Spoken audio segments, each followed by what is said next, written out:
What's happening? Oh, hear you now. Can you hear me now? Yep. God damn, pal. Thank you. Welcome to Botchamania. Well, at least the show is intact. We are live. Things can happen. You couldn't hear And me they at have all, happened. right? You couldn't hear me. The first time you came in, the second time you came in, we were okay. Yeah. Now we're good. Cool. Now we're good. What's up? It's Wrestling Uncensored. I was saying that. I was saying it's Wrestling Uncensored. I was saying we're watching Rampage, and John's here to talk wrestling. You good? Yeah, I'm back. Yeah, you're I'm back. back. It's good. Nice to be back. Glad you survived 1 week. Glad the fan base was able to keep you occupied for a good 2 hours or so. Yeah. I think I was keeping them occupied more than anything, John. I mean, let's be fair. Be fair to Dave. Well, either way, how you look at it, you had fun.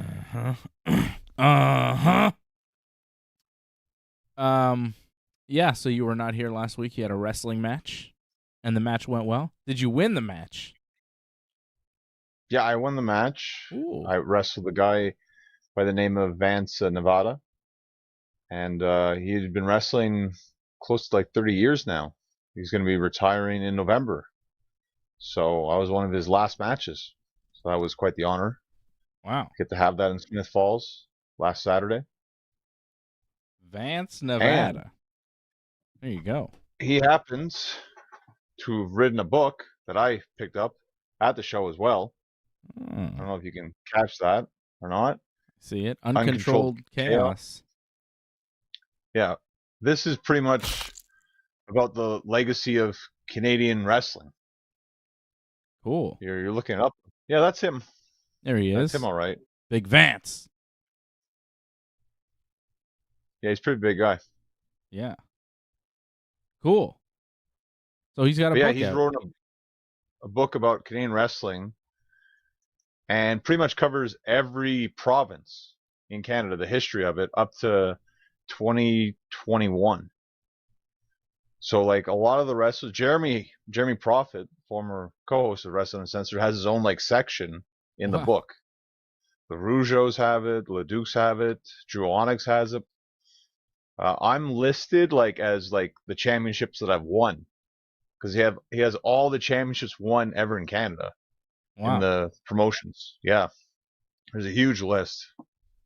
It's tremendous, this book. Highly recommended if you're interested in the history of Canadian wrestling. Very, very, very good. Well, I'm interested. I might want to check that out. Well, you can pick it up on Amazon. There you go. There you go. So, good. And you beat him. I did beat him, yeah. One of his last matches ever. Who's the man now? Thanks. When's your book coming out? Well, it won't be like that. I don't think I'll go over every province in Canada and talk about its history and list all the champions throughout the history. No. I think it'll just be about me. I'm very selfish, so. It'll be a tell-all about me and all the terrible things that I've done. Only the little things, you know. Just like what not to do, Zev. That'll be the name of the book. Jeez. Don't name your book that. I'll sue you. I'll sue you big time. Oh, God. All right. Well, we're watching Matt Hardy jog down to the ring. It's AEW Rampage going on right now. They're having a Battle Royal Rumble thing in 2 different rings. And that's happening. Matt Hardy's in there. He's attacking Swerve. Old Swerve. Evan Bourne is there. Brian Cage is there. Big Cass is there. Those guys from Ring of Honor, the Masters of Destruction or whatever they're called. Darby Allin is there. There's a guy with a mask on, a luchador, might be Commander, I'm not sure. It's quite a match going on here. You like my description of all the guys? Big Cass. That's pretty good. Evan Bourne. Swerve. Pretty good. Strickland or whatever. There's Darby Allin. There's Big Darbus.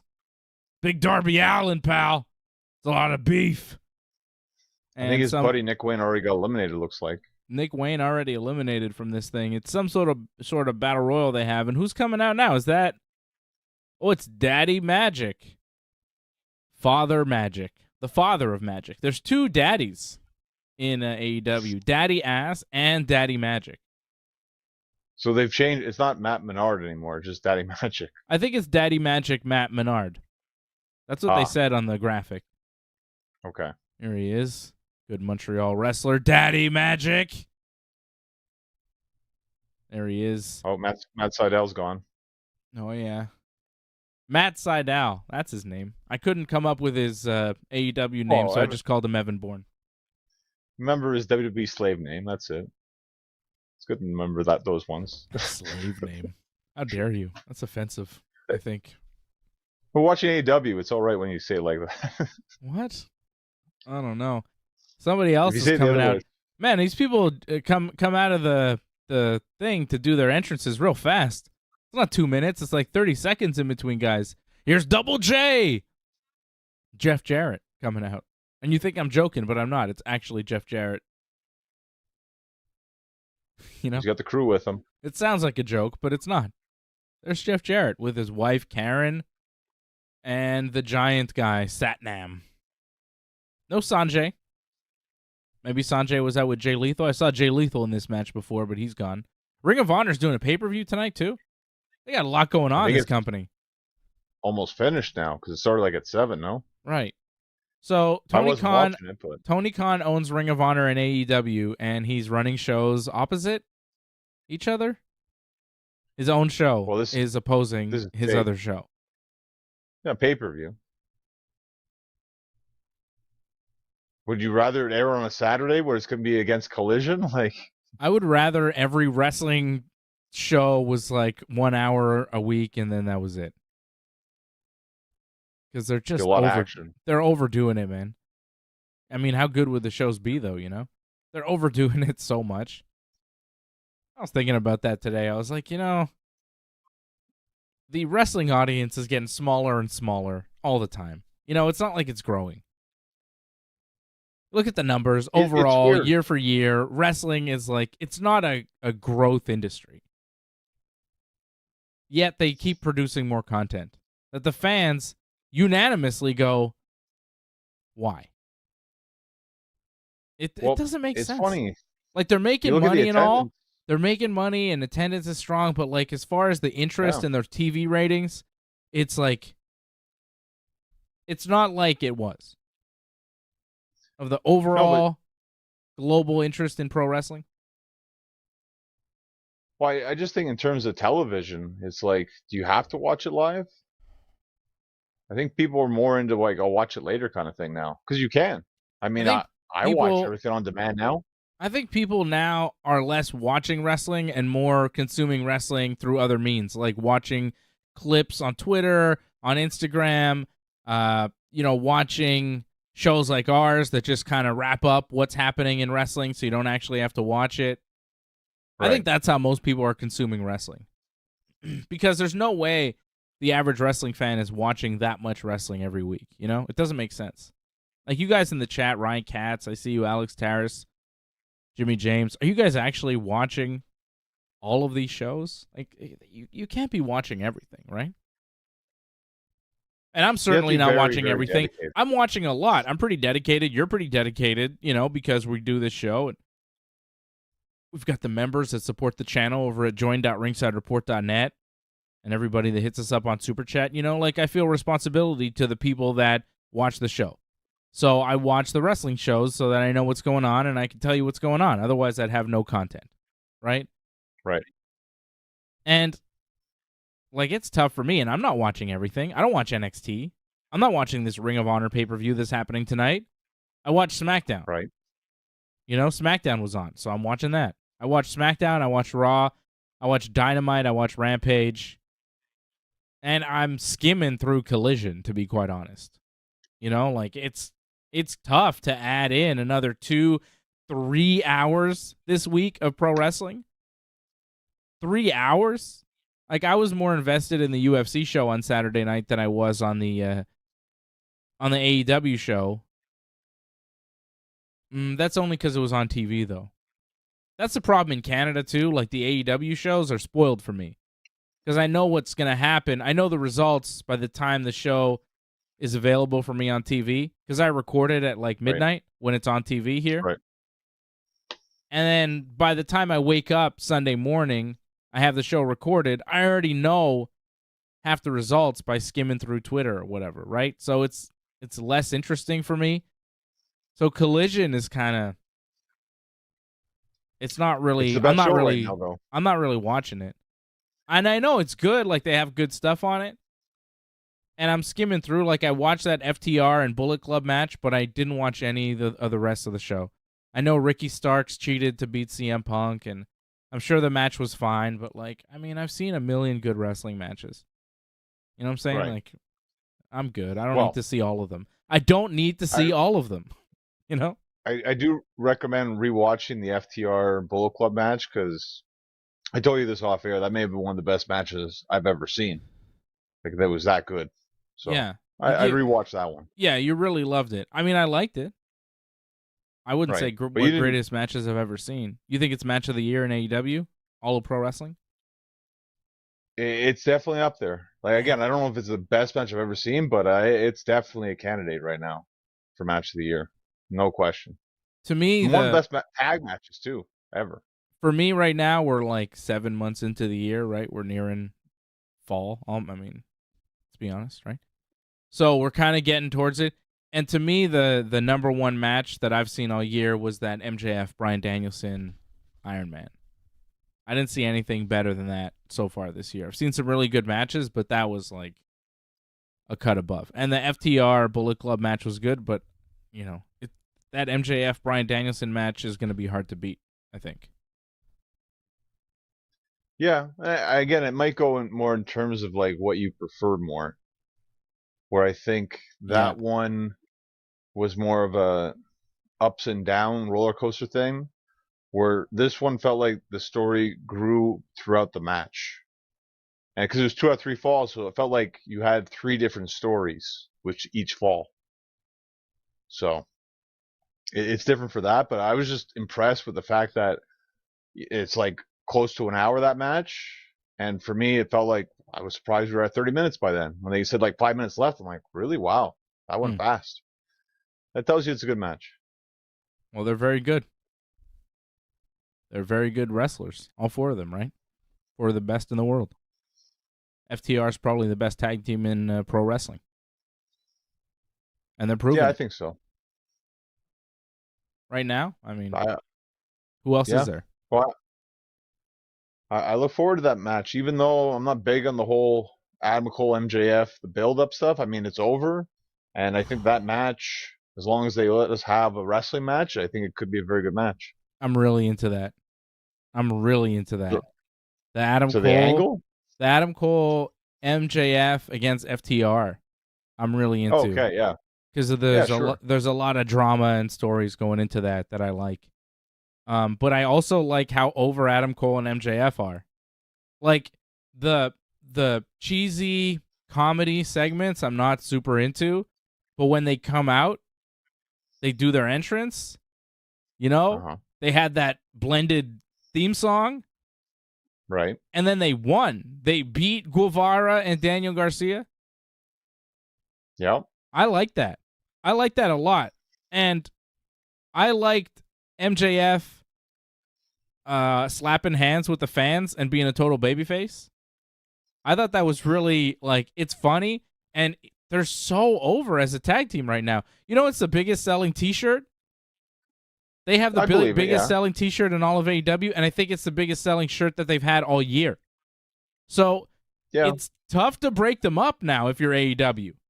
If they're your number one merch seller all year, and they haven't had this shirt out for that long, how do you break them up?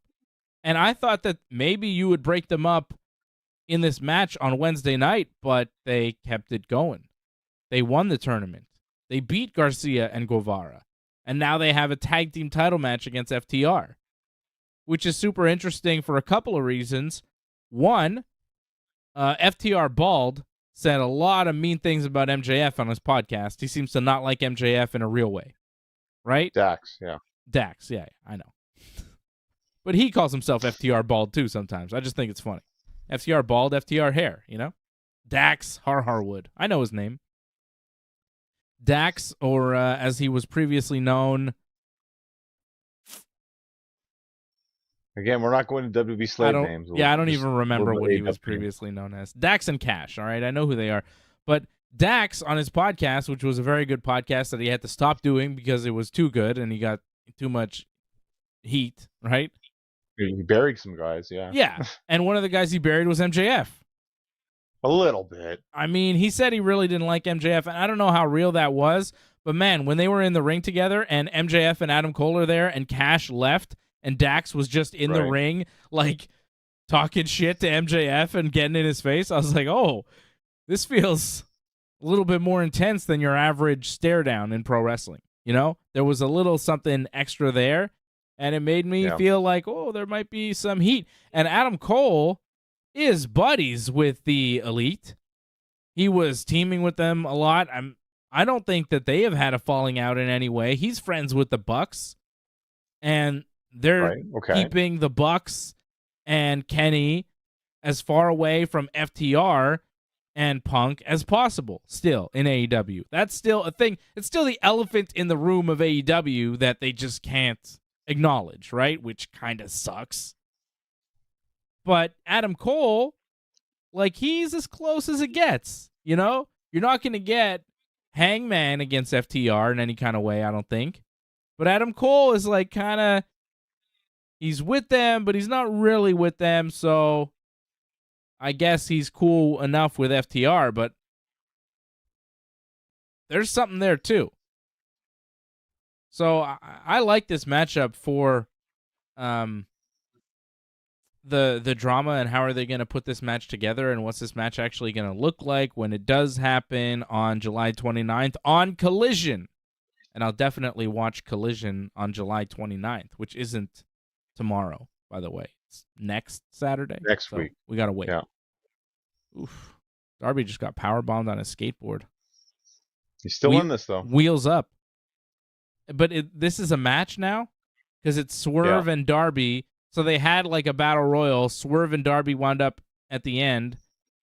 And now, I guess, it's still battle royal, but they're in one ring now. They're in one ring. They were in two rings because they just did the blood and guts, so they have the ring left over. And now Swerve and Darby are looking to eliminate each other over the top rope. They're the final two men in this battle royal. And if you win it, you win. You get a TNT title shot at All Out. Oh. That's significant. And the TNT champion is, I want to say, Christian. Christian. Oh, what happened there? Who won? Oh, I think Darby. Darby speared Swerve off the apron.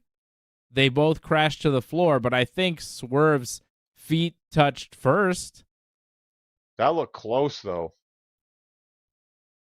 Darby Allin is the winner. They're saying Darby won. It was close, but you saw Darby, he's doing the spear, so his feet are kind of up in the air. They're showing you the replay here. Swerve, his feet did touch the ground first. That was very well executed. That was a beautiful finish, actually, for a battle royal. That was pretty damn sweet. The spear through the ropes onto Swerve, who was on the apron. They crashed to the floor, and Swerve manages to land feet first, and then Darby crashes on top of him. And Darby wins. That was cool. Well, that was a very good finish because you were like, "What happened there?" You know, it was like a you needed to see the replay. Thinking about it though, I don't know if it would have mattered because he speared him through the second rope, right? So technically, Darby wasn't really ever eliminated. Ah, so smart. Yeah. Yes. Yeah, that was actually very smart by Darby. It doesn't even matter. Yeah. Yeah. It's smart by you to think of that. Well, because they did kind of, wait a minute. With the replay, they did kind of be like, whose feet touched the floor first, right? But clearly, yeah, Darby won, obviously, because Swerve fell. Swerve had gone over the top. He was on the apron, and Darby just dove through the second rope, so he didn't go over the top. That was a very smart move by Darby, actually. Wasn't reckless at all. Wasn't dangerous for him because he's fine no matter what. Even if Swerve moves out of the way, he's not eliminated. He's just beat up. Cool finish. Cool finish to that Battle Royal. Darby Allin, man. He's very good. Ooh. Him and Luchasaurus in Chicago. Is it Luchasaurus, though? Well, I mean, it's Christian, right? Christian holds the title, but Lucha wrestles the match. Does he? Why? That's what happened on Collision. That's what happened at Battle of the Belts. I didn't watch it. What happened? Well, it was Luchasaurus versus Shawn Spears for the TNT title. Ugh. Christian came out with the title, but Luchasaurus wrestled the match. How was it? That was all right. It was what it was. I wouldn't say it was amazing, but it wasn't bad. I don't need to go back and watch that. I'm good. I thought Orange Cassidy against Lance Archer was probably the best match, Battle of the Belts. Okay. It's a creative finish. All right. Orange is still the champion.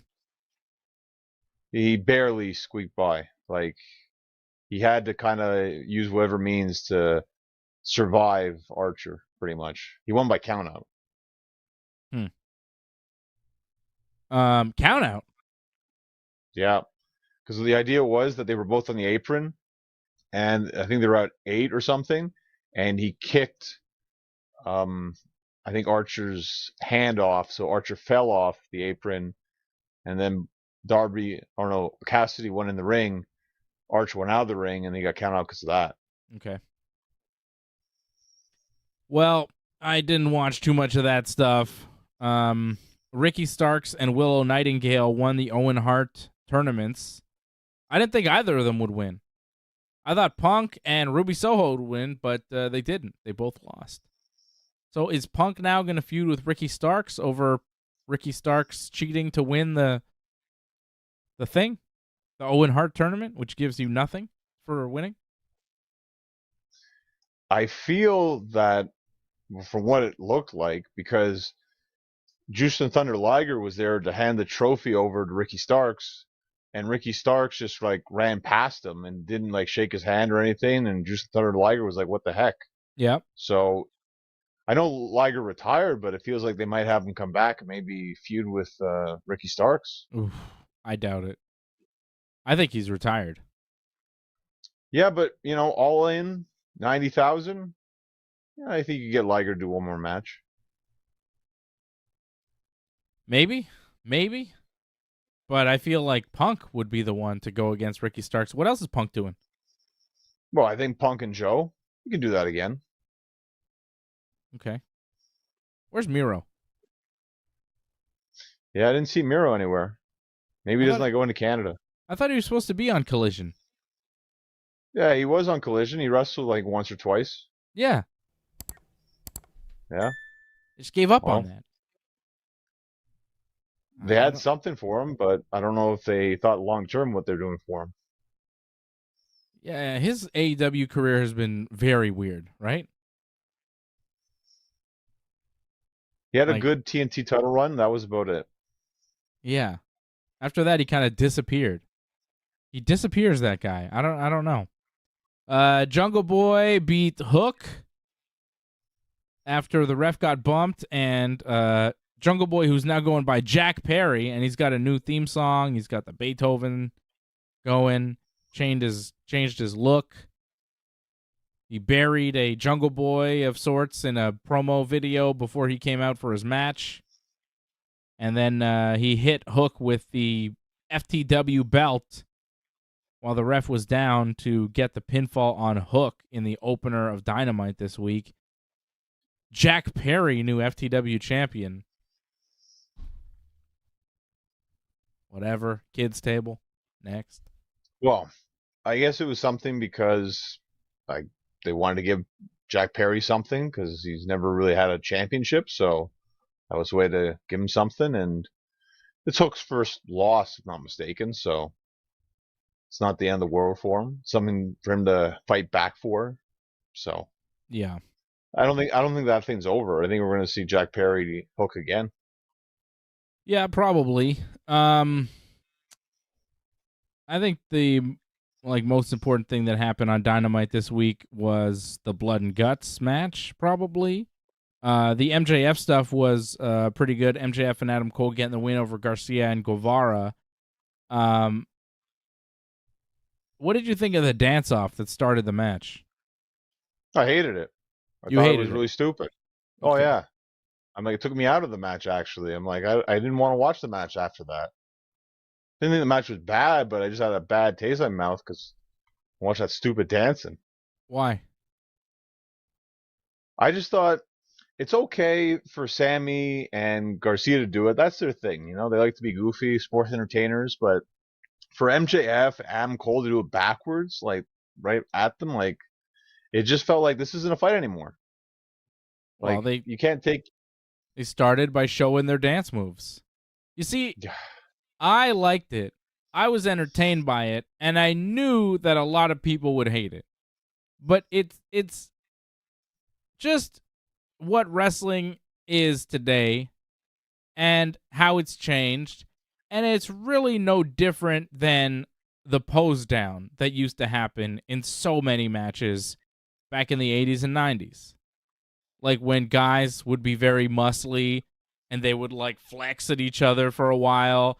And that would happen at the beginning of matches all the time, John. And don't act like you don't know what I'm talking about. Where guys would do muscle poses before the matches, pose to the crowd, and be like, look at me, I'm more strong than you.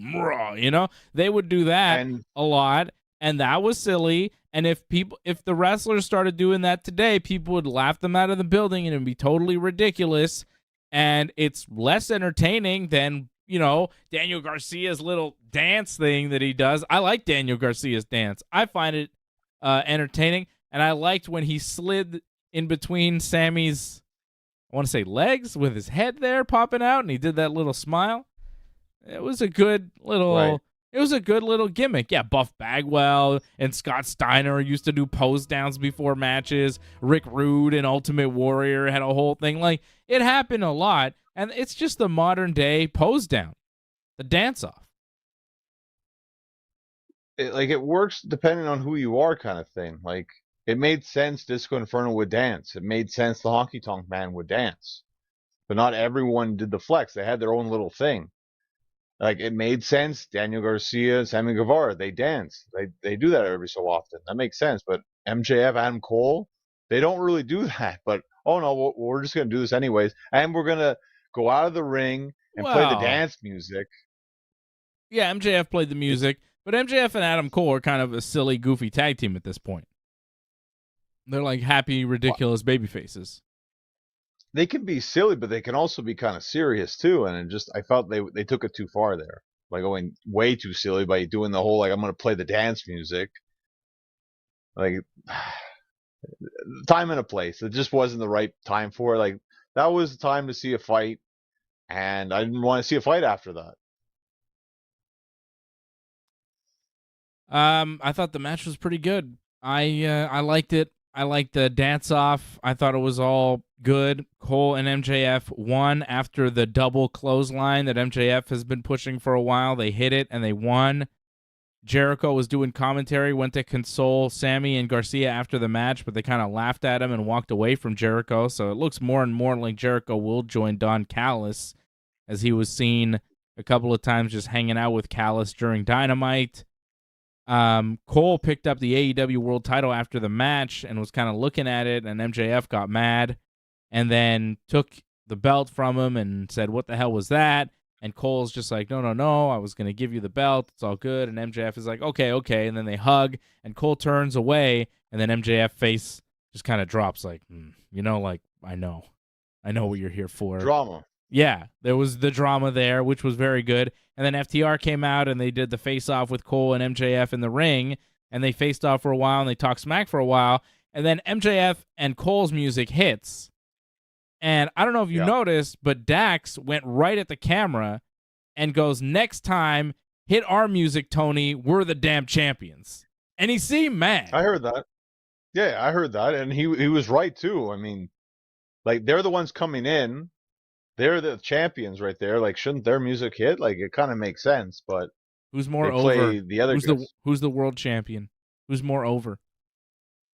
Come on, Right, but man. you didn't really play the world champions music. You played It's the team's music. it's So cool for me to see him do that, but it is kind of petty to do that on TV when everybody can see it. if you have a problem, voice it. I have no problem with that. On TV in front of the world. I Yeah, think that's a professional way to do it, not privately. air your grievances. Air your Air your grievances. grievances. It's entertaining, no? Like as you saw, you were entertained by that. Yeah, but I don't know. He gets excited there, Dax. I like him. It's fun for me to watch. I don't necessarily blame him. I don't think that he's wrong, but I don't know if he's going about it the right way. But hey, he's the AEW Tag Team Champion and I'm not. So what are you gonna do, right? He's doing well. Do you think that they drop the belts possibly to Cole and MJF? This Cole and MJF team is very hot. Is this like They a are, Stone but Cold Shawn Michaels going into WrestleMania thing? Like, will they win the tag titles together? I've always felt from the beginning this was them just to lead to a title match, and they're leading up to 2 pay-per-views. So I foresee at least one of those we're gonna have Adam Cole versus MJF. So Yeah. I mean, maybe they can give them the tag team titles, but to me, I think it just makes more sense that all in, it's probably going to be Adam Cole versus MJF. So, do they break up at Collision on July 29th when they have this match with FTR? I think it makes sense, yeah. Yeah, could be. I mean, I could see it, but it feels like they've got so much momentum with this team, and the Right. fans love them so much that they kind of have to keep it going. You know, like, I don't know, man. I would almost give them the belts. Like, FTR is cool, and they're a very good team, and they're doing their thing, but they don't have a hot story that they can do. They don't have a hot feud. The match with Jay White and Juice Robinson, that whole feud was not hot. It didn't capture the imagination. MJF and Adam Cole are the most over tag team in AEW right now. They may not be, the best tag team or whatever, and FTR is over in their own right, but MJF and Adam Cole, like, you're hearing the reactions, you're seeing the t-shirt sales, like, they're doing business for AEW. So do you want to blow it up now, or do you want to run it a little bit longer and see where it takes you? Because I'd be on the argument side of see where it takes you. I would kind of go with it now because it's working. And the longer you go with it, the more you get people to believe that they are a real team. So when they do break up, it's like, oh my God, it's more devastating. Like I get your point there, but with MJF being the world champion, Yeah. I feel like he should be focusing on that more. Mm-hmm. And to give him 2 championships, that kind of diverts the focus a little bit. So I feel like now with this title match, we'll just finally have that one off. Finally, it's over. And something's going on with FTR, it says now, tomorrow on Collision. I guess we're going to hear from them or something, it says? Or they have some sort of promo to do tomorrow on Collision. FTR promo. They're advertising for us. Sky Blue versus Taya Valkyrie on Collision tomorrow. Nope. Action Andretti and Darius Martin against Jay White and Juice Robinson. What else? The aftermath of the Owen Hart Tournament final. Ricky Starks looking happy, CM Punk looking sad. Oh, we forgot to mention, you probably missed this, but on Battle of the Belts, like after Punk lost, he went up to David Benoit, who's like in the front row, like the whole show. Yeah, I saw that. I don't know. And what did he do? Okay. Well, I saw that he was in the front row. What did Punk do? Like Punk went right up to him on camera and hugged him and shook his hand and was talking to him, I guess, about the match. Like, did you see that? Like, he put his hand on the rope and and it's funny too. Like after that match, you didn't see David afterwards. Like after the Punk match, he wouldn't stay for the rest of the Battle of the Belts. He was only there for that, I think. Maybe he was brought backstage. Maybe. Possibly. I maybe invited by Punk, possibly, or somebody. Yeah, Jericho, I think, knows him too. Yeah. I mean, he didn't do anything. I feel bad for him. Well, I feel bad in the sense that I don't think if that was WWE, there was no way he'd be in the front row of a whole show, Right. the whole show. They would Yeah, never but let that happen. yeah, because I guess they don't want to remind people or whatever, but if you know who he is, you know who he is, and you get it. I think. Like, I don't know, I just feel bad for him, and I know what happened with his dad and with his brother, you know, and his stepmother. Like, it's horrible. How could you not just feel bad about everything that happened? And however he feels about his dad, and, you know, I know he said he wants his dad to be in a WWE Hall of Fame and kind of more honored and stuff, and that's obviously not going to happen. But I don't blame him for feeling that way about his own father, you know? Like, I get it. Right. It's just awful. I feel horrible for him. You know, he's got to live as Chris Benoit's son. It's not easy. So, yeah. Happy for him to have a nice time at the wrestling show. Happy that he still can find joy in pro wrestling. You know? Yeah. That's sad. Oh, it was nice of AEW to let that happen too. Because Yeah. as I said, like I don't think other places would let that happen. So Yeah. I think if you have a heart, you know, if I was running a wrestling company, I would give him a seat. I would probably sit him on the hard cam side, though. Like, give him a front row seat, but maybe not on camera side, maybe hard cam side. That's usually where WWE puts their comps, their kind of famous comps, and it seems like the place to put them where they're not directly on camera for a big chunk of the show. I think any celebrity, not just him, not anybody that's kind of has a recognizable face. I don't think you want them in the front row where you can see them. I think it's better to have them behind because it's a distraction to the matches. You might be looking at the person in the front row, you know, like if whoever, some famous guy, you know, Jake Paul was sitting in the front row. I don't know why I said Jake Paul. I was watching him talk about his Nate Diaz fight. I think it's a couple weeks from now, which is pretty cool. But say Jake Paul is in the front row, like some people will be distracted by just watching Jake Paul, right? Yeah, that's why they put celebrities usually kind of on the hard cam side in the front row. That's well, all. if you noticed, they had the NXT people on SmackDown this week, like all over the place. Yeah. I feel like some were like on the stage side, some were like behind the announcers. Yeah. They were all over the place. I don't know weird. what their deal is with the NXT people in the audience for SmackDown. I don't get that. What did you think of the blood and guts? It was crazy, Yeah. without question. It was nuts. Yeah. The bed of nails was insane. Just a lot of the action. I thought, Kenny bled, but Hangman didn't bleed, and I'm like, he's stabbing you. Like if you're getting stabbed, and you're not bleeding. It looks kind of weird. So I thought that was kind of off. Like maybe they just planned that better. Like don't stab someone who's not going to bleed. I guess. But everyone else was bleeding, but Hangman was not bleeding. I guess I didn't notice because there was so much blood. Otherwise, like Kenny taking that body slam. When Kenny took the body slam on the bed of nails, I was like, "What? What? That? What?" Well, it took it to another level. Like they had broken glass, they had thumbtacks, they had a bed of nails, they had everything. But the bed of nails that Kenny took was just nuts. The what?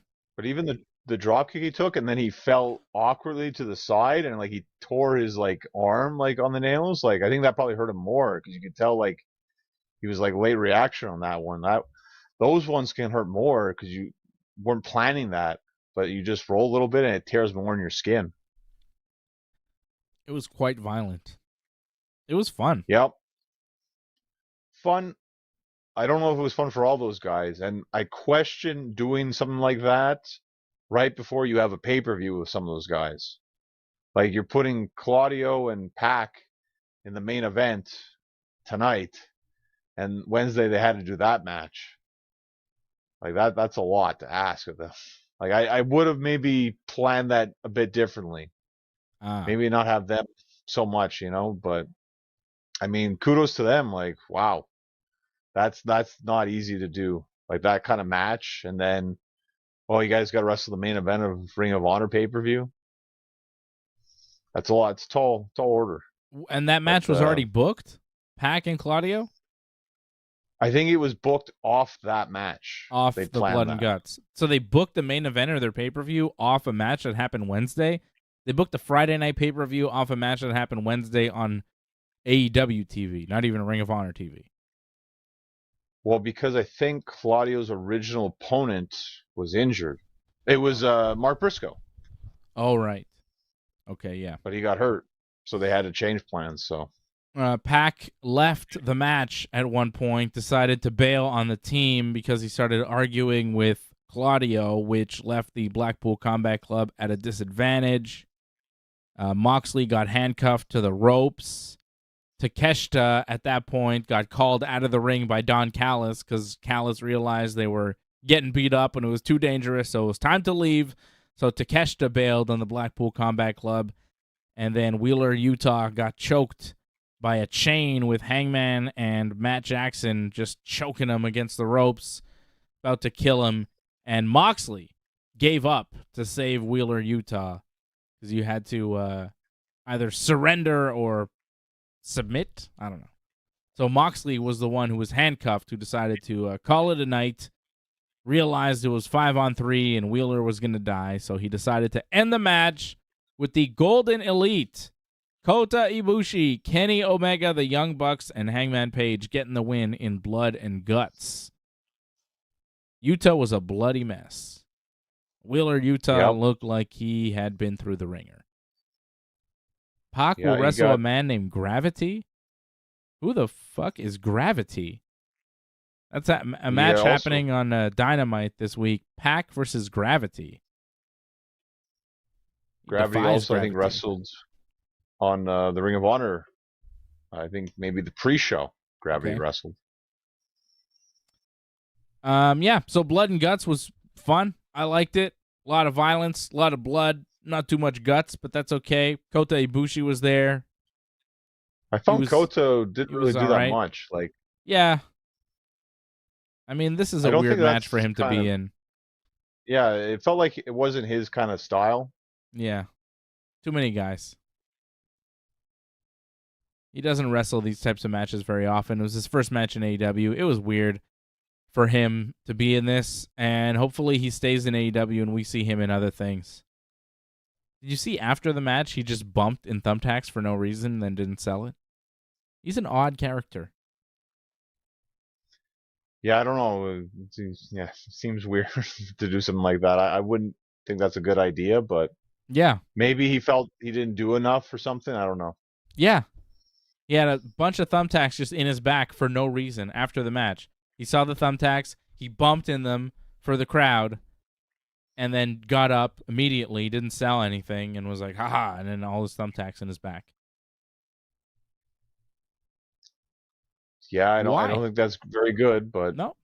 Maybe he felt bored or whatever, didn't show himself enough in the match and wanted to give the crowd something, but we say that and we could criticize it, but Sabu used to put himself through tables after matches and everybody loved it. So, same thing. Yeah, but Sabu, sold it. Yeah, that's true. He did sell it. Because it actually hurt him. Chris Statlander is wrestling Marina Shafir here on the main event of Rampage, and the match was it started with 4 minutes left to go in this show. What are they doing? Well, because that Royal Rampage happened, and the Acclaimed had a match. So they seem to be rushing through this. Oh, this probably isn't even the whole match. It's probably just edited down for television. Yeah. Showing us a lot of replays. They're probably editing a lot of stuff, right? Making cuts during the replays. Because they're showing us replays without showing us what's happening in the match at the same time. When the wrestling shows do that, they're jumping ahead. Yeah. Well, they're not going to be in the same spot. No. Just out of nowhere. Oh, they're that spot now. Oh, yeah. They're in another... Right? Statlander was on the far right side of the ring, and then all of a sudden she's in the top left corner. What happened? Are they in the finish now? Looks like it. Main event of Rampage about to wrap up. So it was a busy Sure week. gonna win? Busy week in AEW. Marina's not going to win. Yeah, Statlander has to win. You kidding? It's a title match. Yeah. And she just won. And she beat Jade Cargill. Jade Cargill says she's like done with wrestling. Okay. Well, thanks for coming. Like, I don't know. She might be done. Ooh, there's a pile driver. 1, 2, 3. Statlander wins. Odd main event for someone with Rampage. Bad knees, maybe a tombstone was not the best of ideas, but whatever. Well, she just drops her opponents on their head, so it's fine. She doesn't have to land on her knees. Oh, yeah. The opponent's head takes all the impact, John. Don't worry. Yeah. Britt Baker beat somebody called Kayla Sparks in a squash match on Dynamite for some reason. Weird. Not a lot in Dynamite because that Blood and Guts was like half the show. Exactly. It was MJF and Adam Cole in their match, and then it was Blood and Guts. Which is fine by me, because I thought the Blood and Guts was good. And you see Bryan Danielson's hurt, more hurt than they initially thought, and he had like surgery, and he's going to be out for a while. So, that sucks. Well, I had said before, I think he's out past All In, and yeah, now it's confirmed, so he will miss the biggest AEW show ever. So that sucks for him. Yep. And for us. We'll survive. It's hard for him. Will my interest in AEW survive without Bryan Danielson? Only time will tell. I don't know. Yeah, I guess. I think he'll be all right. Like it's doing I like fine, MJF. fine right now. MJF is cool. I like what Jericho's doing with Don Callis. I wonder where it's going to go. Kenny and the Bucks and Hangman are cool. Punk, so far for me, I don't know. Like the match with Joe was cool. But I'm not super excited about what he's doing. Like he's come back and it hasn't been like must see. I'll question that one, but okay. Like I find like every time he comes out, it's like, what's the reaction going to be like? What's he going to say? That's always like the biggest thing I find every week.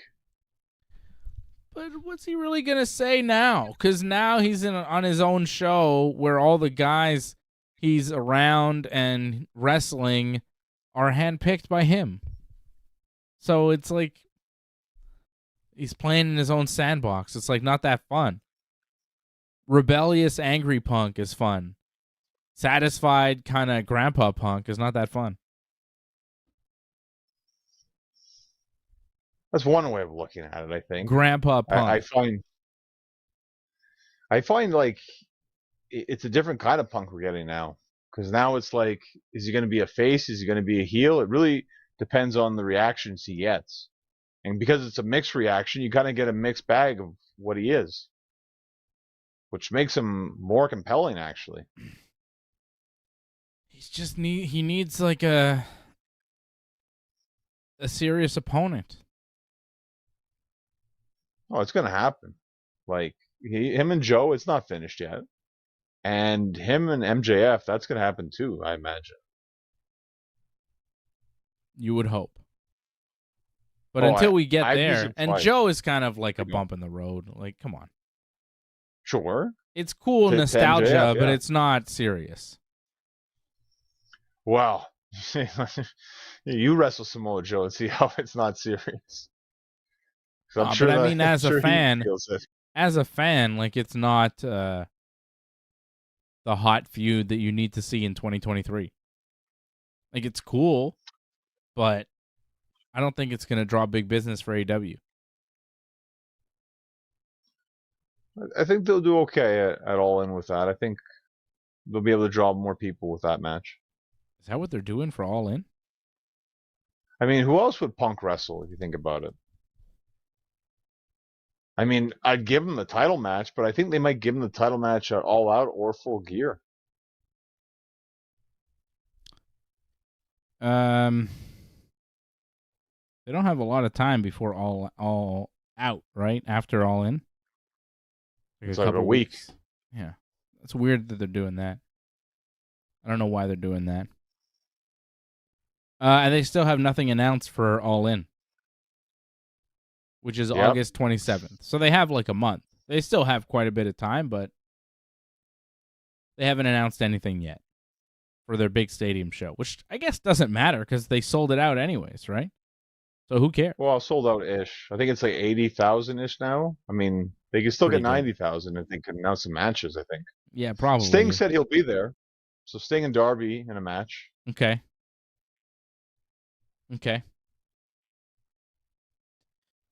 All right, well, that's what's going on in AEW world. You see the Dark Side of the Ring this week? I did, actually. The only episode I've seen so far this season was that episode. Really? I'm surprised. Yeah, I haven't seen the other ones. I heard it's been a decent season, but this is the only episode that I saw. Mainly we watched it because I was told Drew Onyx was in it, so yeah, wanted to watch that. Quite a bit of Drew Onyx. Yeah. Already did quite well. He plays Abdullah the Butcher in all the cutscenes there. That's cool. He does a mean Abdullah the Butcher. And yeah, it was the story of Abdullah and his rise to fame, and also part of the story. His whole story with Devin Nicholson, the Hannibal, who sued him for giving him hepatitis C. That's correct, yeah. Which stopped See, it him. felt like a half-half Dark Side. It didn't feel like it was all Abdullah. It felt like it was half Abdullah, half Hannibal. Yeah. They really went into the Hannibal story quite a bit, which we're familiar with, having been around Hannibal and known Hannibal. I mean, you worked for the Great North Wrestling. You've wrestled Hannibal, right? So you know the story of Hannibal and Abdullah and all that stuff. I remember I saw Hannibal wrestle Abdullah. I was backstage at a show where Hannibal wrestled Abdullah, and then Hannibal was bleeding so bad he was taken away in an ambulance. This was in Montreal? In Ottawa. Ottawa, okay. I just saw Hannibal get rushed through on a stretcher and taken out of the building. I wonder if that's when it happened. Interesting. I don't know. But I saw him wrestle Abdullah. Jeff Jarrett was there. Christian was there. Psycho Sid was there. Kamala was there. It's a hell of a show. Yeah. Hell of a show. Hannibal almost killed a ref last year. Yeah, that was a thing. That was also covered in the Dark Side of the Ring. Hannibal explained his side of it. I would have liked to have heard from the ref, but they didn't go that deep in that story. But this is the problem with Dark Side in the sense it's only so long. It's only like 40 some odd minutes, so yeah, it can only cover so much. They kind of, knowing so much about pro wrestling and having done so much research on all the things. I mean, like I said, I've seen Hannibal wrestle Abdullah. I've interviewed Abdullah. I've interviewed Hannibal. I've been around Hannibal a bunch. And, yeah, like, I didn't get anything new from the story. You know what I mean? Like, I knew the story. I knew the deal. I get it. Right. So I saw it, and I was like, oh, that's cool. And then I was like, oh, there's Drew Onyx. That's cool that Drew Onyx is there so much. I've seen Drew Onyx play Abdullah in other Dark Sides where they talk about Abdullah. But that's this true, was yeah, right, yeah. Yeah, it's not the first time they've used Drew in that, so it was cool to see him again. And I knew that they would use him because, like, he does the best Abdullah. If you're gonna get a guy to play Abdullah, got to get Drew Onyx. So, well, I just feel maybe in the past it just wasn't exposed as much. Now it's like, oh, people know it's him, and I feel like there's just been bigger feedback about it. I've just noticed. About what? Just that Drew Onyx, like, wow, he did a great, yeah. Yeah. He did a Gray Abdullah, and like I don't think people in the past knew that it was Drew Onyx who did it. Mm-hmm. Now I feel it's more well known. Yeah. Well, good. Nice to see Drew Onyx get some recognition. So, yeah. I mean, the episode itself was, Ryan Katz says he's seen the whole season. I've seen the whole season as well. I've seen every episode of The Dark Side of the Ring for some reason. And the season's been okay. I thought the Chris and Tammy episode was the best one. The Chris Candido and Tammy Sitch episode. Doink is the best. Doink was all right. It's the craziest episode, the Doink one so far. Why? I didn't think so. So crazy about that. I mean, he was a guy. He did drugs. He died. Yeah, that's true. But, the fact that he made it in wrestling and it all just fell apart. Rise and fall. I thought the Adrian Adonis story was a little bit more interesting. He had the rise, he had the fall, then he rose again, and then he died in a car crash. I was like, man, he was just kind of stepping back, just getting, and then he died. Well, I just remember Adrian Adonis like from the early WrestleMania years, and I always thought he was a joke. But then this has come out that he wasn't always a joke. He was actually a very serious wrestler, very serious person actually. And it was just in WWE, I guess, he lost, his confidence or something. Mm-hmm. Yeah. And they changed his gimmick and all that stuff. But I thought that episode was pretty good, the Adrian Adonis one. The Magnum TA story didn't seem, I don't know, that wasn't my favorite. The Eddie and Mike Graham story was pretty damn sad. Doink the Clown was good. Junkyard Dog, I mean, I kind of knew the story. It was all right. Next episode's going to be Bam Bam Bigelow, which... Oh, that should be good. Should be good. I was a big Bam Bam fan, but I also kind of know how that ended, and sad, Another person screwed over by the Clique. Yeah. I wonder how much they cover that. Bash at the Beach 2000 is going to be the episode after that. So, the Vince Russo Hulk Hogan dispute at Bash at the Beach 2000. But they're not going to get Hogan for that, are they? Hogan's not doing that. Why not? I don't know. You think they got Hogan for Dark Side of the Ring? It's a pretty big get, brother. You could get Vince Russo for sure, but the Hulkster? Yeah, you get Hogan, you get Bischoff, tell their story. Have to do the episode without them. I wonder how that episode's going to play out. And then you have the final episode of the season is Marty Jannetty. That might be crazy. Yeah. Marty Jannetty has lived quite a life that he's still living. So good for him. Speaking of Marty Jannetty, I saw Shawn Michaels on SmackDown tonight. Yep. Booking matches, apparently, that doesn't matter if there's a draft or not. You can still book a match. Yeah. What was Dominic Mysterio doing on SmackDown? I don't know what to tell you. What's Rhea doing on SmackDown? She's not the SmackDown Women's Champion anymore. Yeah, I don't know. They were just on SmackDown. Dominic is on a celebration tour after winning the NXT North American title this week. He's just appearing on SmackDown. And then Butch showed up, and he wanted a match, and Shawn Michaels was there for some reason and said, I'll go talk to Adam Pearce and we'll have a match. And then they had a match. He looked the other way first, then walked away. Yeah. And then they had a match, and Dominic won after Pretty Deadly came out and started distracting Ridge Holland, and Butch got distracted, and then Dominic distracted the ref, and Rhea Ripley hit Butch, and then Dominic got the win, and it was a lot of nonsense. The clown car of interference. Yeah. It was ridiculous for what it was. Yeah. That's the main event of SmackDown. Whoa. was rough. Well, it was the match main event. Then they had a Roman Reigns, Jey Uso promo. Lil J, you sure you want to do this, Lil J? I thought that was good how Roman kept referring to Jey Uso as Lil J. And Jay says, you put Jimmy in the hospital, so I have to do this. And Roman says, you don't have to do this. You don't get this. You don't understand what's going on here. And Jay says, oh, I understand what's going on here. And what's going on here, we don't need to sign a contract for a match because it's tribal combat. Tribal combat. Wait, that's Mortal Kombat. He did say there'd be like flaming sticks, right? Which Did he?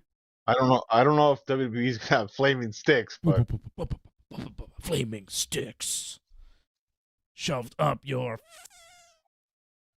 face. Roman says, do the elders know about this? The tribal elders? And Jay says, it was their idea. I was like, what? It just got weird tonight. You know, like, what is this strange gimmick match you're trying to present here sloppily? It was kind of not the best work of Roman and Jey Uso. And Roman's like, well, that means anything goes. And Jey Uso's like, yeah, anything goes. Yeah. And then Roman's selling okay, is fantastic. He takes his lay off, puts his lay down, goes and like does like a handshake, hug to Jey Uso, and then he goes to leave, and Solo gets mad, and he goes to spike Jey, but Roman stops Solo from spiking Jey for some reason, because it's tribal combat now. They're under tribal rules, and he can't do it because the elders or something. I don't know. And then, so Jey super kicks Solo, and then Roman just kind of stares at Jey and leaves the ring, and they stare at each other, and they're real intense.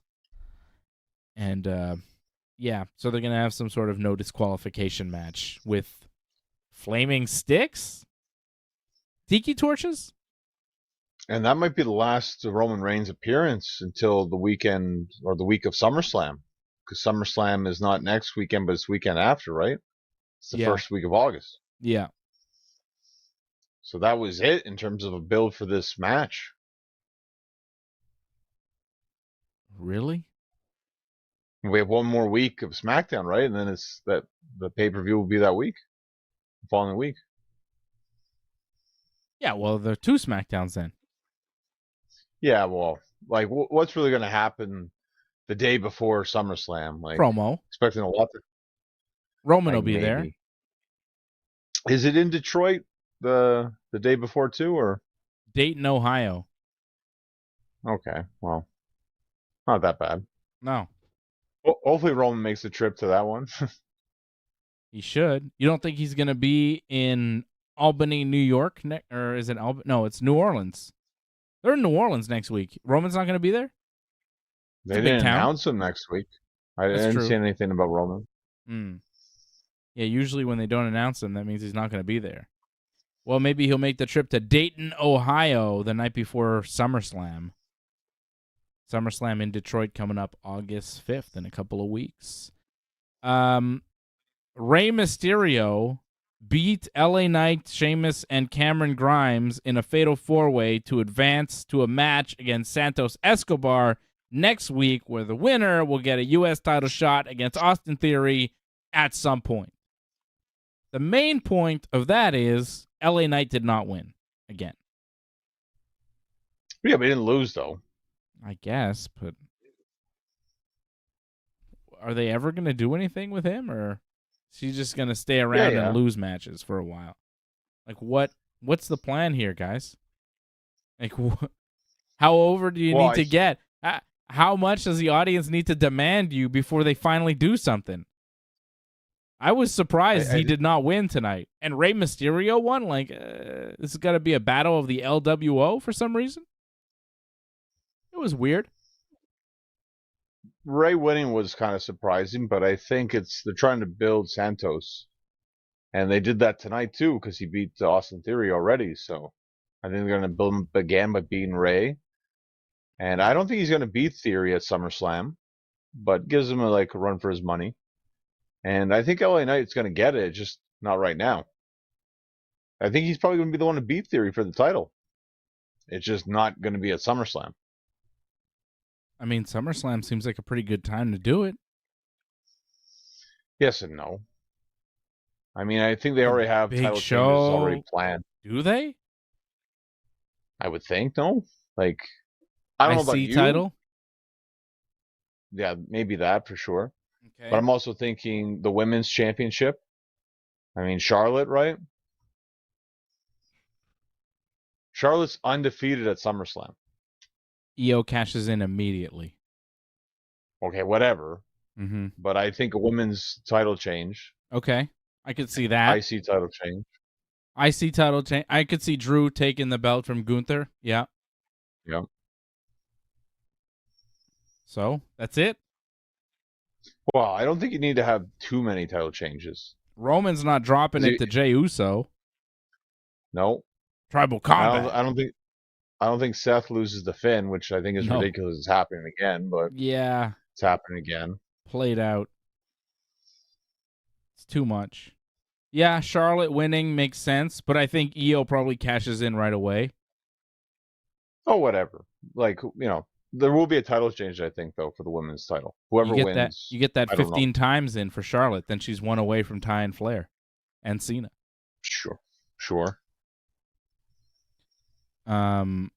Yeah, okay. You could do another title change, but people. There might be another title change.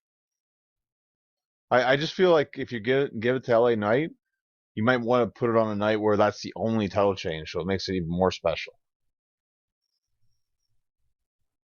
Maybe. We had a title change in the WWE this week on Raw. Oh, we did, yeah. Which was true. Quite surprising. Liv Morgan. I guess. I mean, Liv Morgan and Raquel Rodriguez just beat Ronda and Shayna a few weeks ago. And on Raw, they dropped the belts to Chelsea Green and Sonya Deville. But there was a reason. Because Raquel is going to face Rhea at SummerSlam for the belt? Well, and Rhea attacked the champions before their match, too. Yeah, and injured. Raquel had a knee injury during the match. Right. Okay.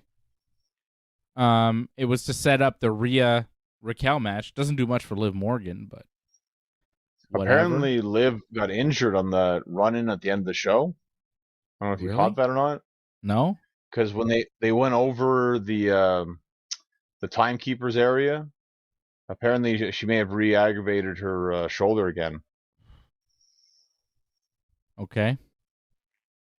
Well, we'll see. I guess they didn't have big plans for her right now because they just took the tag belts off of her and they're going with Raquel against Rhea Ripley.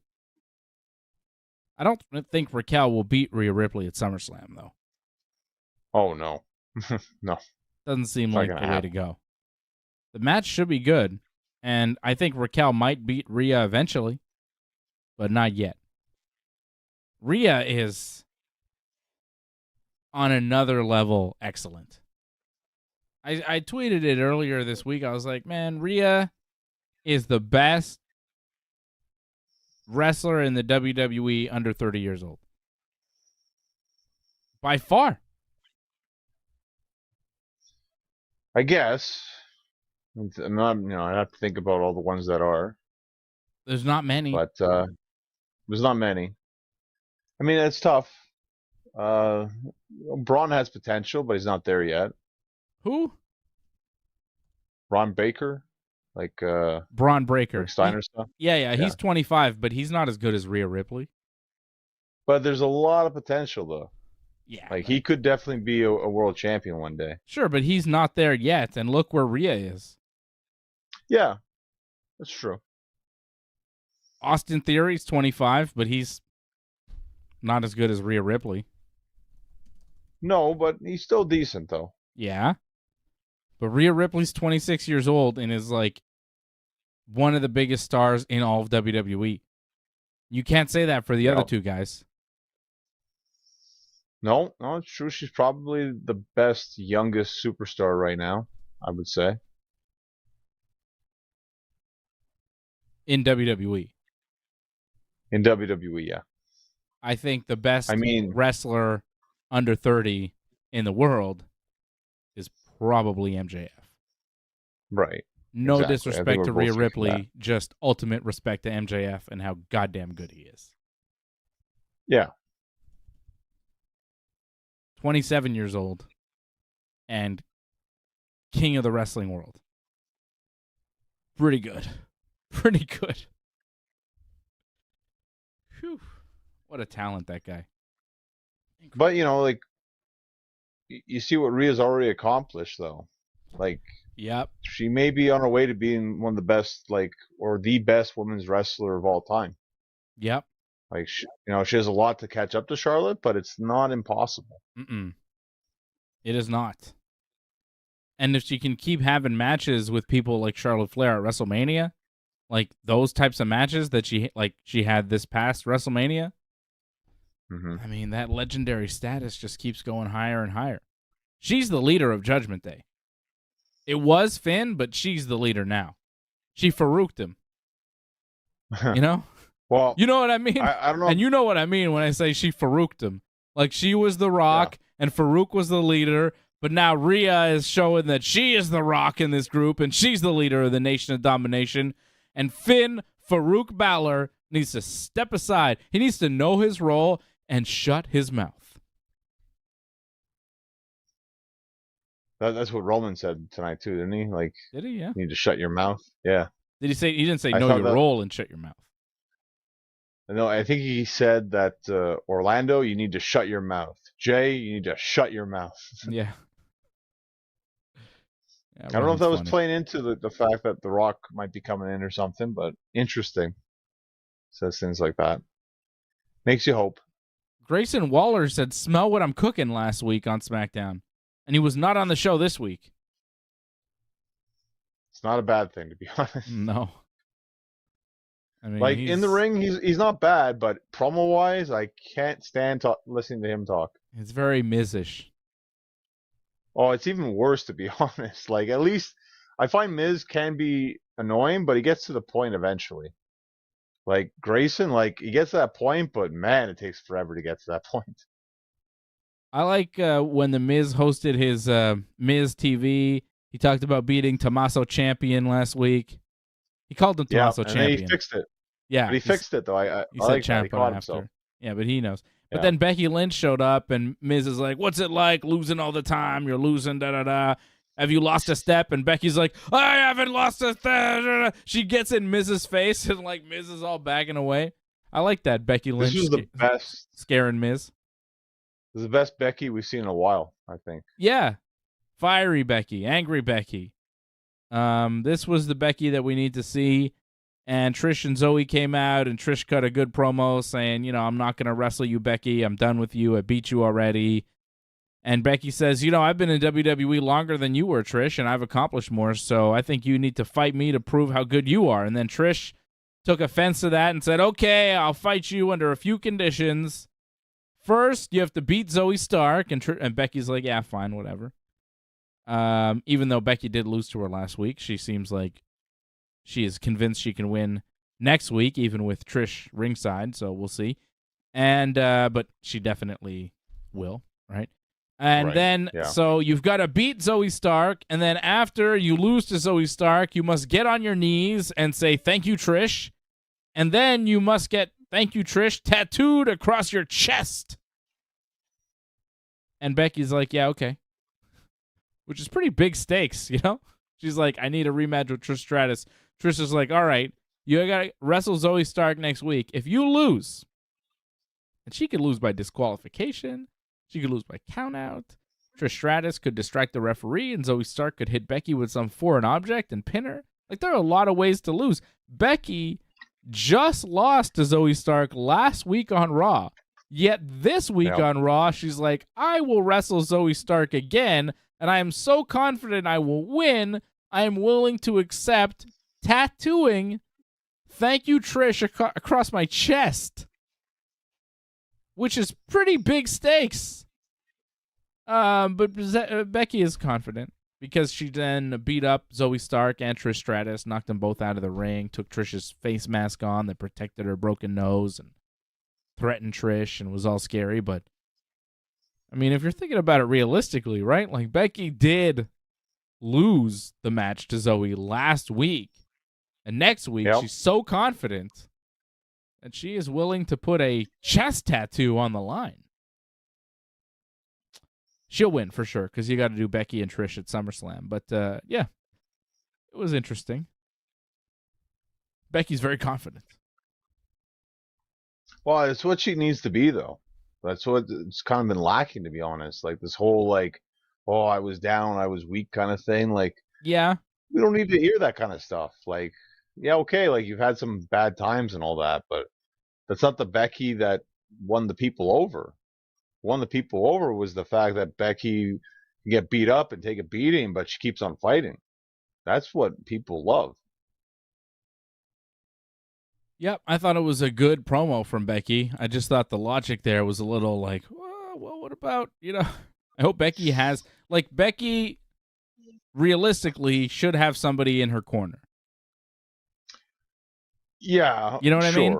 Like, she should have something up her sleeve that explains the confidence in her promo. You know what I'm saying? Like, because having just lost, it's like, you got to be realistic and realize, like, you could get screwed over here. Maybe get somebody in your corner to watch out for Trish Stratus. I mean, this would be good time for Lita to come back. Yeah. And be, just take Trish out of the equation. Yeah. Somebody. Hire the APA. Do something. It doesn't really work like that, but okay. Why not? They're not open for business anymore. The main event of Raw this week was Kevin Owens and Sami Zayn beating Damian Priest and Dominic Mysterio. Was what it was. Well, it's better than last week's main event, which was sloppy and, like, bad. Yeah. I mean, I'm glad that they got mad at each other backstage afterwards, because they should call each other out on that kind of performance. That was bad for what those guys can do. This was much better. Yeah, but like, Kevin Owens and Sami Zayn aren't really doing anything. They're not really feuding with the Judgment Day. They're just kind of there. They just fill the role of, we'll wrestle in the main event against heels. Like, if it's not Imperium, it's Judgment Day. And it doesn't really matter. And the matches don't matter. And Kevin and Sami, like, they have very little going on as tag team champions. Well, they don't even have a big match for SummerSlam when you think about it. Yeah. But they're still they're still the most over tag team in WWE. It's not saying much. Just having them on the show, I don't know, maybe not saying much, but having them on the show, they're the only tag improves team. the overall quality of the show. That's not true. That Viking Raiders match was fantastic. Oh, it was very good. You mean the Alpha Academy match? Well, it was the Viking Rules match, no? Yes, that the Viking Raiders did win over the Alpha Academy. Fantastic match. Match of the night on Raw. Yep. And, maybe the Viking Raiders are getting geared up to wrestle Kevin and Sami. That would be fun. That'd be great. That's what it should have happened a while ago. Yeah. But they weren't actually pushing the Viking Raiders. Now it feels like they're finally getting behind them a bit. So, as they should. Okay. I mean, them as challengers, it makes sense. They're big. Mm-hmm. They could throw Kevin and Sami around. I'm okay with that. I am very happy that people are finally starting to come around on the Viking Raiders and Alpha Academy, because I feel like I've been talking about how good these guys are for so long, and nobody cares. Like, Alpha Academy, I've been saying, are great for years now, and no one gives a shit. No, and it's not like they're not like the fun teams that the internet fans get behind. The Viking Raiders or Alpha Academy, those are not the teams that the hardcore wrestling fans for some reason are getting excited about, but they're the teams that I get excited about. So I don't get it. And finally, this week on Raw, they had a match, and it was great. And I feel like the wrestling world kind of woke up, and they said, oh, yeah, these guys are good. It's like, no shit, they're good. Have you seen Otis? Look at that man. Have you seen Ivar? The guy's a monster. And they can move. They're real athletes and they're monsters. They're exactly what professional wrestlers are supposed to be and look like. In a wrestling business where there are so few guys that look as cool as them and can move as well as them. Why they've gone under the radar for this long, I do not understand, but I'm hopeful that it's their time now because they delivered, they showed up, and I feel like people figured it out. But Chad Gable, like doing that German suplex on Ivar, everybody was like really impressed, and yeah, it was super impressive, but he's been doing that on gigantic guys for years now. He did it on Braun Strowman. He tossed Braun Strowman around the ring. Chad Gable is an Olympian. Chad Gable is a legit athlete. Chad Gable is one of the most dangerous dudes in the WWE. In a real way. How do you not push this guy? He's ridiculously entertaining. Like the first time I saw Chad Gable, when he first started joining up with Jason Jordan, it was like, my God, this guy's good. He's going to be main eventing WrestleManias. It's going to be him and Daniel Bryan in the main event of WrestleMania. Obviously, look how good this guy is. He can talk, he can move, he's got a legit amateur background. He is the total package. And Shorty G and all sorts of bullshit. And here we are. Maybe they finally figured it out. Maybe him, Otis, and Maxine, maybe that's the ticket. I mean, they lost to the Viking Raiders this week, but I don't think that really matters long term. But these guys are super entertaining, really talented in every way, looked the part. You couldn't ask for more. And I really like the Viking Raiders, too. This is a legitimate tag team, former IWGP Tag Team Champions. They were the New Japan Tag Team Champions. These guys are a real bust-ass tag team. And if you let them fly, they could be one of the best tag teams in the world. Like, they are on par with the FTR. If FTR and the Viking Raiders had a 60-minute match, 2 out of 3 falls, it would be ridiculous. You know, like, the Viking Raiders can go. And if you let them go, people will notice. So I was very happy that they had that match and that people actually liked it, because I feel like those guys do good work all the time and no one notices. No one cares. So good. Finally. Well, the problem was they were put in meaningless matches almost every week, and it felt like they were doing nothing. And Viking Raiders felt like the first time they actually won a match. For the most part, they've lost to every tag team there is in WWE, so it was hard for anyone to get behind them. Sure, they look impressive, but if you lose to everybody, it's hard to believe that you're ever going to win a match. And Alpha Academy were too much of jokes. And are they heels? Are they faces? They kind of flip-flop back and forth. Now it feels like they're firmly faces. So now people know who they are and get behind them. So as long as you can establish these teams, who they are, what they do, yeah, I think you can get them over finally. Alpha Academy, I think the problem was they were kind of all over the place. Now you kind of know what they're doing. Jason Pete, out in Mexico, member of the team, says Chad Gable could actually mess up all of the roster. Exactly. I mean, I think you'd have some trouble with Brock and maybe with Riddle. But other than that, I think he'd be fine through most of the guys in a real fight. Yeah, I guess, yeah. I can't think of anyone else who's actually got some legitimate training. As legit as Gable. Otis was pretty Ronda, good, too. Otis is a pretty good amateur Ronda. wrestler.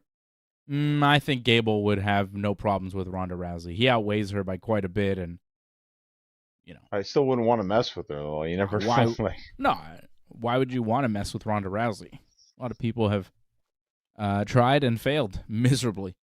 But yeah, Ronda's tough, but I think Gable would be all right there. Just saying. But, he's a tough guy. He's a legit amateur wrestler. Riddle would be tough, though, too. Riddle's, big. But he doesn't have the wrestling background that Gable does. But Riddle has the MMA background. Riddle's a black belt in jiu-jitsu. Riddle's tough, too. Riddle is kind of an underestimated guy. He looks kind of goofy, but he's actually one of the most dangerous dudes on the roster in a real way. He's going to be having the kid, no?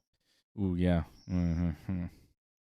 Oh, you're not a fan of that? Okay, never mind. Well, his whole deal. I don't want to get into Matt Riddle and his personal life, but it seems dicey.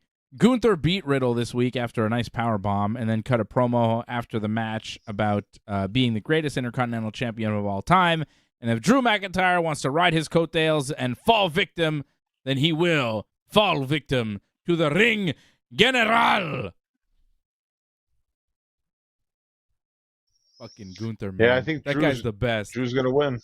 I want Gunther to win. I want Gunther to win everything. Gunther is the man. Nobody's better than Gunther. Nobody. He is the best wrestler in WWE today. Boom. Gunther. He's number one. There's nobody more intimidating, more devastating, more believable than the Ring General Gunther. He is a badass. Just his matches are so good every time, hard-hitting. He looks like he looks like a mean guy. He's perfect. His promos are exactly what they need to be. He is a magnificent pro wrestler. He's by far my favorite in WWE. Gunther, the Ring General, Gunther. I love that guy. He's cool as hell. I hope he beats the shit out of Drew McIntyre. I think that match is going to be excellent, too. It's going to be amazing. But yeah, Drew beating him would make sense. But also Gunther just chopping the shit out of him and beating him would also make sense because he's Gunther, man. You can't fuck with Gunther. Gunther should drop the IC title, then beat Seth Rollins, and then just be champion of Raw forever. Who's going to mess with Gunther? Seth Rollins? I don't think so. I agree with your ideas here, but I feel like Damian Priest will probably be the World Heavyweight Champion before, your dream scenario happens, I think. I think we're going to get a cash-in first. Cool. Fine. Cash in. Take it from Seth. It's time to move on from Seth, from Finn, from Cody, from all these guys. It's Damian Priest. It's Gunther.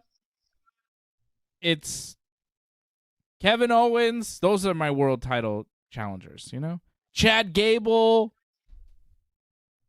Give me that instead. Let's Bronson Reed, Shinsuke Nakamura.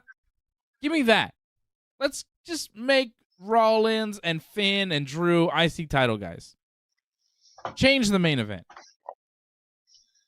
Good luck doing that. That's not going to happen. I mean, with Drew, sure, you're getting that, but I don't think it's going to happen with Seth. That title is pretty much the Seth Rollins title. They got to move it off Seth because it's so boring with him, man. He is not doing anything with that belt. No one cares. Put it on Damian Priest already. And then put it on Gunther. Well, SummerSlam might be the start of it. I really want Damian Priest to win that belt. Do it already. Just, come on. Because Seth Rollins as world champion, We got to see him wrestle Finn Balor again at another pay-per-view. Boring. So what? He just won the title. So did Liv Morgan and Raquel Rodriguez, and they dropped their belts to far lesser challengers than Damian Priest. I don't disagree with that, but again, women's tag team titles and world heavyweight title. There's different levels to these titles. So Why? to win, because the world heavyweight title, it's the first world heavyweight champion, right? It's made up. It's not even real. Roman has 3 belts. It's true. I didn't say Roman wasn't the undisputed Universal Champion. He's the still real champion. Seth is a pretend Raw champion. The belt means nothing. It means even less with Seth. It means less with Seth because you know he's B. You know he's not Roman. That's been thoroughly established in WWE. When they go head-to-head, it's Roman time. In the Shield, it's Roman. Like, it's been far established that Roman is the A and Seth Rollins is the B. So as long as Seth Rollins has that world title, it's a B. But if you put it with somebody like Damian Priest or Gunther, the Ring General, then you have some fresh meat in there that guys that haven't been tarnished by Roman Reigns. They haven't been established as lesser than Roman. So you don't necessarily look at them as less than Roman. Damian Priest hasn't been soundly defeated by Roman. Damian Priest hasn't feuded with Roman, hasn't been around Roman for years, and has been clearly established as the B guy on the B show. Gunther, same deal. He's not been around Roman. He's not been clearly established to the fans as not as good as Roman Reigns, like Seth Rollins has been presented. He is the B champion on the B show, and he's the B talent. But Gunther and Damian Priest are fresh. They're new. We don't know what would happen if they feuded with Roman. I mean, you assume Roman would win, but we don't know. Even Cody, at this point, has been tarnished. If Cody wins the belt, he's still the B champion because when he went up against Roman, he couldn't get the job done. So it's all B. It's all mid until you give it to somebody new that can elevate it and make you go, yeah, what if they face Roman? What would happen? If you give Gunther the belt and he runs with it for 6 months, wrestling fans will start to go, Gunther Roman? WrestleMania? But right now, Seth Roman WrestleMania for both belts, like, ugh. Unnecessary.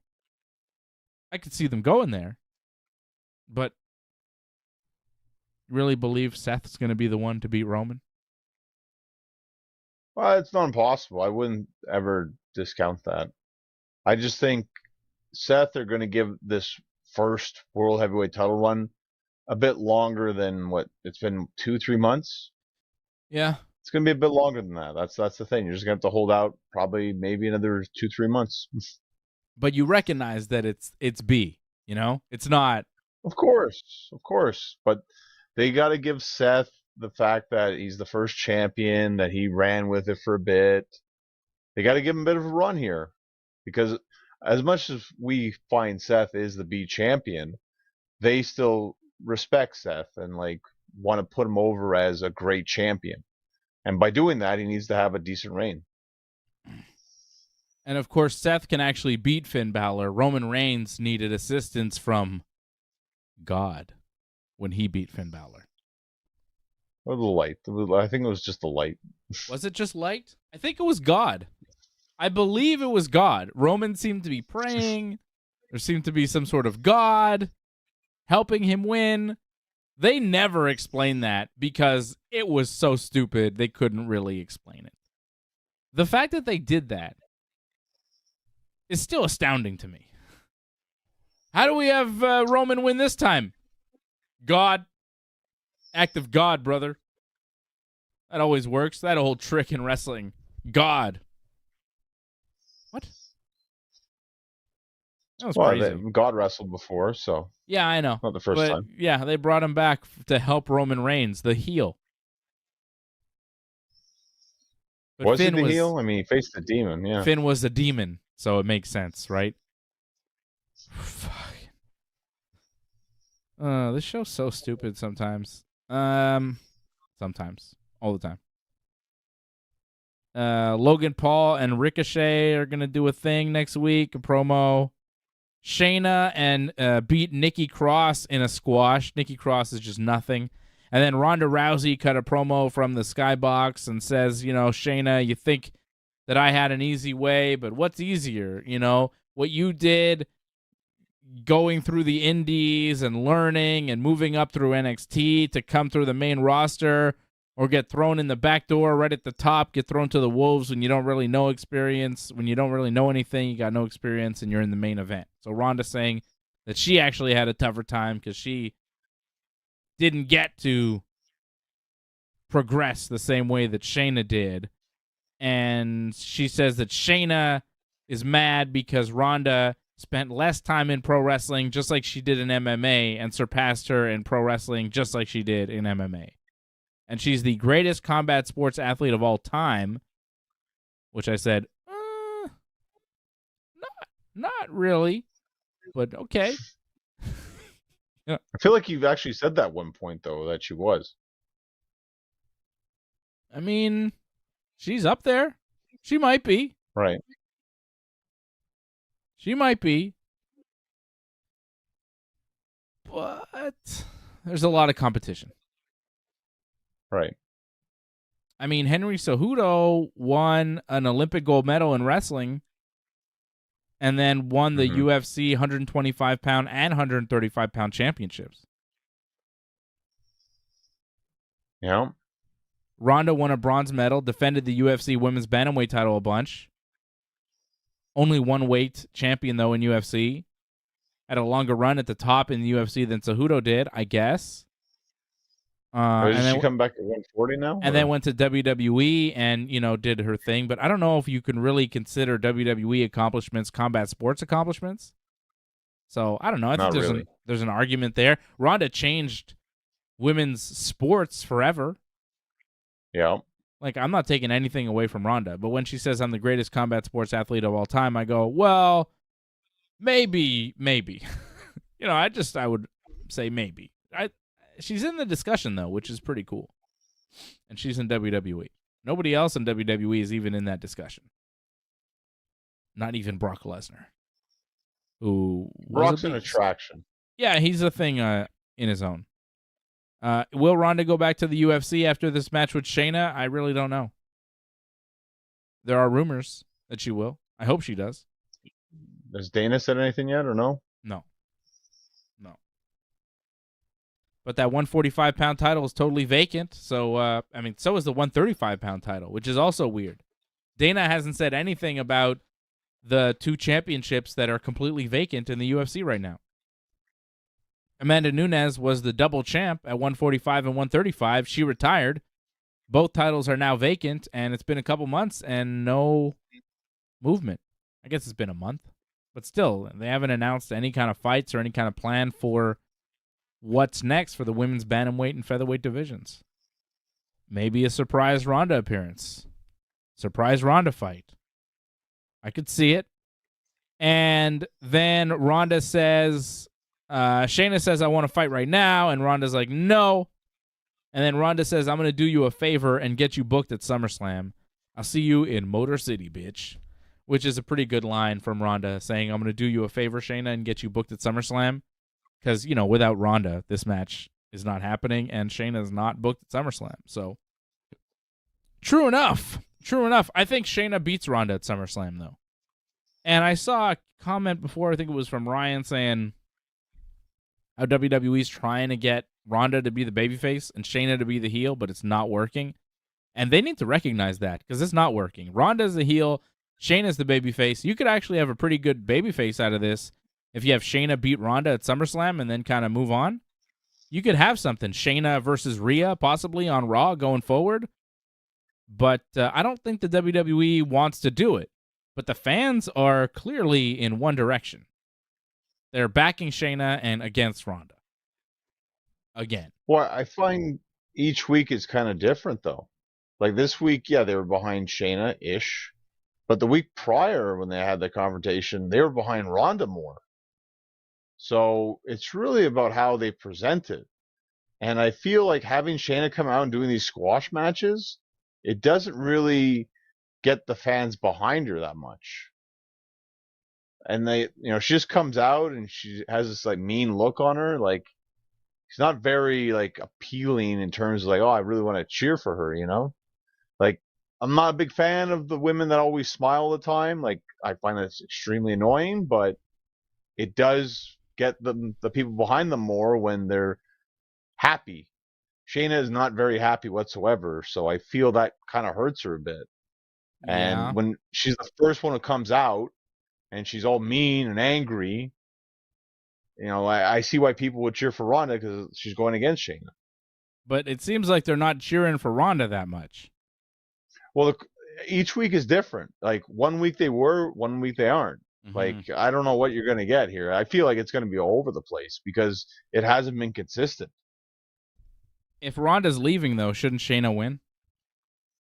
Yeah, I think whoever wins and loses, like, for sure, it should be Shayna. But in terms of who's the face, who's the heel, I almost feel they shouldn't even worry about that. Just have a match and just let their characters be who they are. Don't worry about face heel in this. Well, I think the fans will decide, and I feel like they're going to be in Shayna's corner. We'll see. Charlotte Flair wrestled Io Sky tonight, beat Io after the natural selection. Shotzi appeared with a weird video on the screen during the match, which scared Bayley and sent her running backstage out of fear, which distracted Io and led to Charlotte winning. Asuka attacked Charlotte after the match, suplexed her, kicked her, and then put her in an armbar. Asuka, Charlotte, and Bianca Belair triple threat for the WWE Women's title. I think it's called. I don't know. That's what it's called. The other The one's SmackDown the World title. SmackDown title. Yeah, Charlotte and Io. It was actually not bad. Not bad. I didn't love the Shotzi Bayley stuff. I thought that was a little weird. Bayley, though, looked like she got hurt at a house show last weekend. Did you see that? There was a video of Bayley kind of clutching her knee, and the match got stopped, and it seemed like she was injured, but she was walking on SmackDown this week, which is good to see that she's not seriously injured, that she doesn't need surgery or anything. She can walk without a limp, so that was good.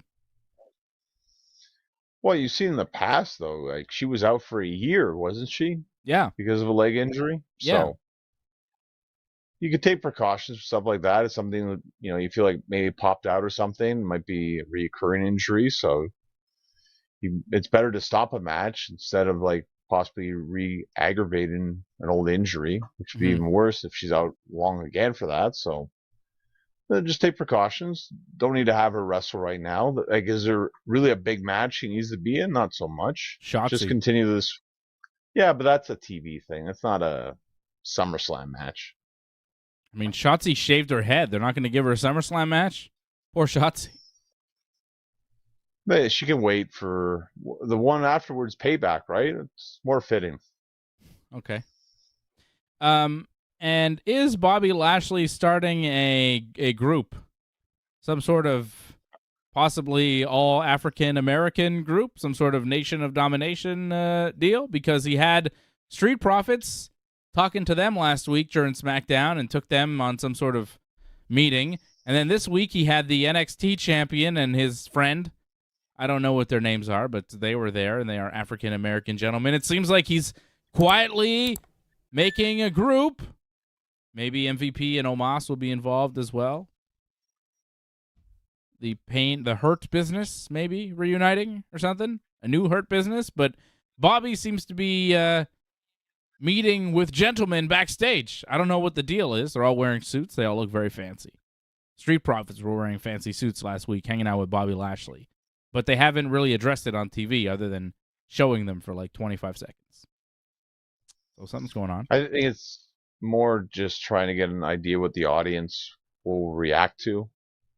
And if anything, I think this is just to solidify Bobby as a face because he's hanging around a lot of good guys.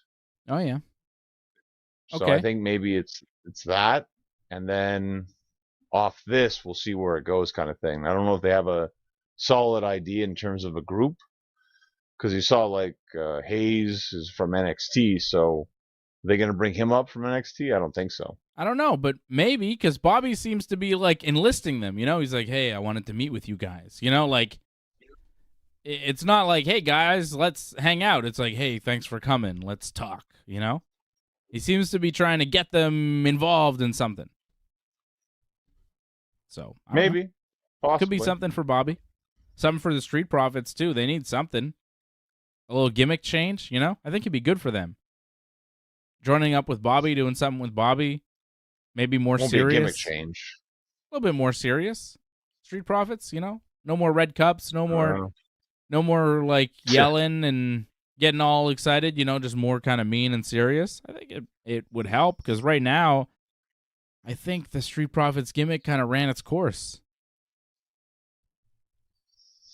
I don't disagree with you on that one, but I don't think WWE believes in that. I think they're going to keep going with the Street Profits. They would have broken them up in the draft, but they didn't. So I think they're going to keep running with it. Just maybe put them in a faction. That's about it. I'd say put them in a faction and turn them heel. They've been these babyface characters their whole run in WWE. It's like, come on, man, turn them heel. Time to flip it up. You can't keep going the same way forever, man. Look what Bayley did. Bayley turned. Remember what she used to be with the hugging and all that stuff, and look what she is now. You got to evolve. You got to change. You got to turn heel sometimes, and then go back to babyface over time. That's what wrestling's all about. You got to switch up your character. Street Profits, it's enough. It's cool. It worked for a time, but I think they need to move on. You always got to change. Yeah, change. I feel that they're not going to completely change their look or gimmick. I think it's just change their alliances. That's pretty much the way they're going to look at that one. And with Bayley, that was different. She really, the fans were turning against her. I remember back then, it was just they were booing her. Yeah. The Profits aren't at that point yet.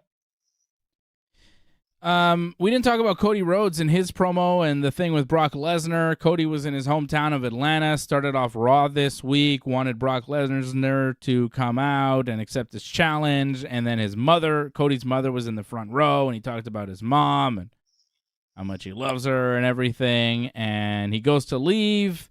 He hugs his sister and his mom, and then Brock's music hits, but he doesn't come out, and then Brock's music hits again, and Brock doesn't come out, so Cody decides to go backstage and find Brock, because if his music is playing, he must be here somewhere.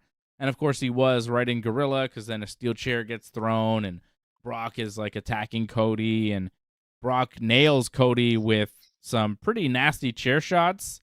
And at one point, he hit Cody with a chair shot, and Cody kind of turned around and grabbed Brock and said something to him. And I think he must have said, ease up, man. What the fuck? Because I think because then Brock hit him with another shot that was very light. Brock hit him with a killer shot over the back that, bent the chair. And it was what are you doing? And then Cody kind of turned. He didn't really sell it that much either. He just went, ow, fuck. And he grabs Brock and he says something to him. And then Brock takes the chair and just kind of taps him. And you're like, okay. Something happened there. Did you notice that? When Cody got obliterated, and then he's like, why? What the fuck, man? He for sure told him to ease up there, because it was dude. And the following shot was so light, it was okay, Brock was okay, here's a free one. Oh, shit. That was good. And then he hit Cody with an F5 in front of his own mama. I enjoy the Brock beatdowns. I mean, that's what Brock's got to do. He's got to bring that intensity, and it might be a little snug, those chair shots, but that's what it's got to be. That's what sells the fight.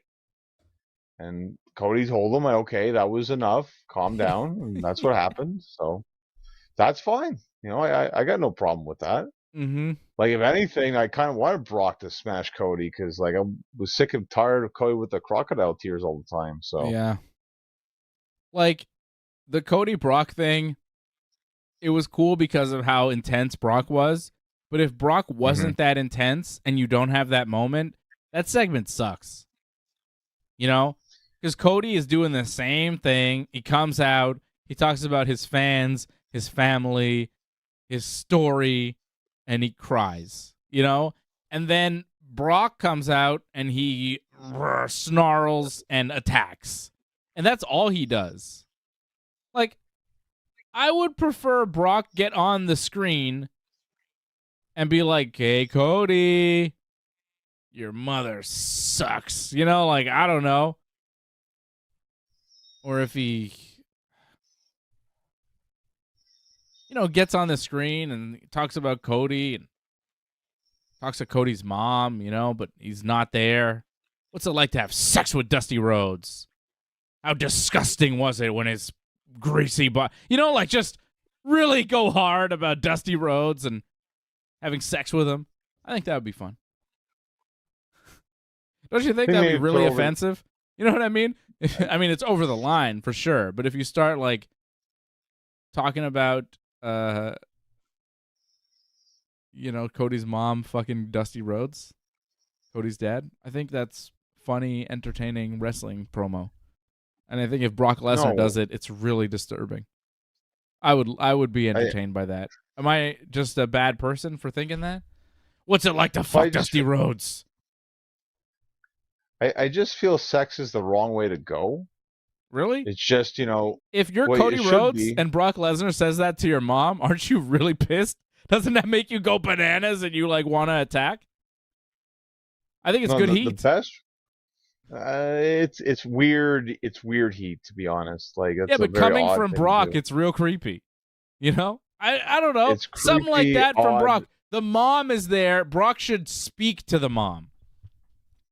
You don't have to talk about having sex with Dusty Rhodes. I'm just saying, for example. All right? Because it's funny to me. Oh, yeah, baby. You like that, baby. I'm the greatest. I'm the American dream. You never had it like this, baby. Make it squeal like a pig. He's got a bicycle. As he's having sex. I think it's funny. Something like that. My belly might be a little bit big. My hiney might be a little bit big. But I'm bad, and I'm bad, baby. Oh, Dusty. You're the dream, baby. I'm the dream, baby. I'm a super genius. I'm the world's most famous athlete. He's just talking himself up while he's doing it. Oh, I love Dusty Rhodes. He was the best. What a star. Well, I'm all for Brock trash talking Cody's mom, but it should have been more like, I'm going to send your boy to his daddy. It should have been something like that. Oh my God. And then goes in the ring and beats him. See, that's it. That's more intense. That's like, uh-oh. See, now he's really going to beat the crap out of him. I think that's too much, John. Oh, that's too much. Having sex with Dusty is that's she did. Crazy. She did. She's Cody's mother. Right. Dusty's his father. If Brock goes, you let that filthy, fat pig climb on top of you and you made this turd in the ring here. That's fucking heat. It's not a place for Brock. It's not a place for Brock. It's Why not? Something Brock would do. Brock's not that kind of guy. Brock's rip, destroy. That's Brock. Yeah, I know, but it's the same old tune every time. You know what I'm saying? I'd like him to switch it up. I'd like him to be more sinister sometimes and speak instead of just snarl, come out, attack, get pulled apart by refs, and go home. Because it's all he ever does. It's all he ever does. Well, he can be darker. It's fine. Nothing wrong with that. He can be more evil. Just that he doesn't speak. He doesn't talk. He speaks every now and then. It happens. He said, "Challenge accepted." He barks words when he's attacking. He rarely speaks if he's not attacking you at the same time. I don't think he's spoken unless he was attacking Cody. He said some things while he was punching Cody in the face a few weeks ago, and then he said challenge accepted when he was putting a Kimura on Cody here on Raw. But he doesn't actually attack or speak without fighting at the same time. Which it's all right, man, you're playing one tune and it's cool, but it's boring after a while. It's the same thing. It's Brock's going to come out and he's going to beat up Cody, and then the segment will end with Cody beat up. SummerSlam. Well, again, I don't think we're going to see Brock probably until, well, maybe if we get him that last Monday before SummerSlam, but we'll be lucky. That might have been it. Oh, baby. Here I come, baby. I'm just popping myself now. I'm just trying to entertain myself. Dusty Rhodes having sex. Oh, yeah, baby. I call that Little Dream. He's Little Dream, baby. And I'm the Big Dream. DJ Bourne liked it. Shout out DJ Bourne. Johnny may not have liked it, but I know the viewers like it. The viewers like my impressions, John. John doesn't like it. John isn't a fan of comedy. Well, when it's good comedy. We didn't have a lot of good comedy this week, sadly, in WWE. Oh, well, I thought you were dissing me, which you kind of are. Well, talking about Dusty Rhodes having sex, I don't find that funny. I think it's funny when he's like talking himself up while he's doing it. Oh, yeah, baby. I'm a super genius. You know, I invented war games. I invented this move too, baby. No? No. I don't find it funny. Oh, well, it's funny to me. All right? So, fuck it. I'm sure my brother is enjoying it too. If he watches this show tonight, he will laugh at Dusty fucking Rhodes. Dusty fucking Rhodes, baby. Okay. Rey Mysterio will wrestle Santos Escobar next week. The winner will get a U.S. title shot. And that's happening. Anything else going on, John, in wrestling you want to talk about? Because once I start talking about Dusty Rhodes' dick, I think I'm, winding down. I don't think anything else really out of the ordinary happened this week, no? No. That's all right. Cool. SummerSlam's in a couple weeks. A lot happened. What? We had, 3 hours to start the week with Collision, Battle of the Belts. Then, 3 hours of Raw. And then Dynamite with Blood and Guts. SmackDown tonight with Rampage. A lot happened in terms of that. I mean, you don't need extra things to happen because that's 7 days of everything happening.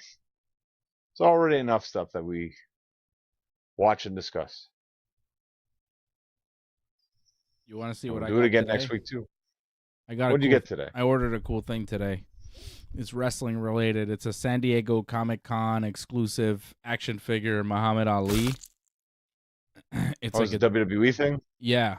It's a WWE Ali figure that you can get. It's like that's cool. Yeah, boxer versus wrestler Ali with Inoki. Cool. So it's just like a picture of Inoki. It's not actually an Inoki figure, but you get the Ali figure in this cool ass box. And then there's WrestleMania 1 Ali, where he's the referee there. Right.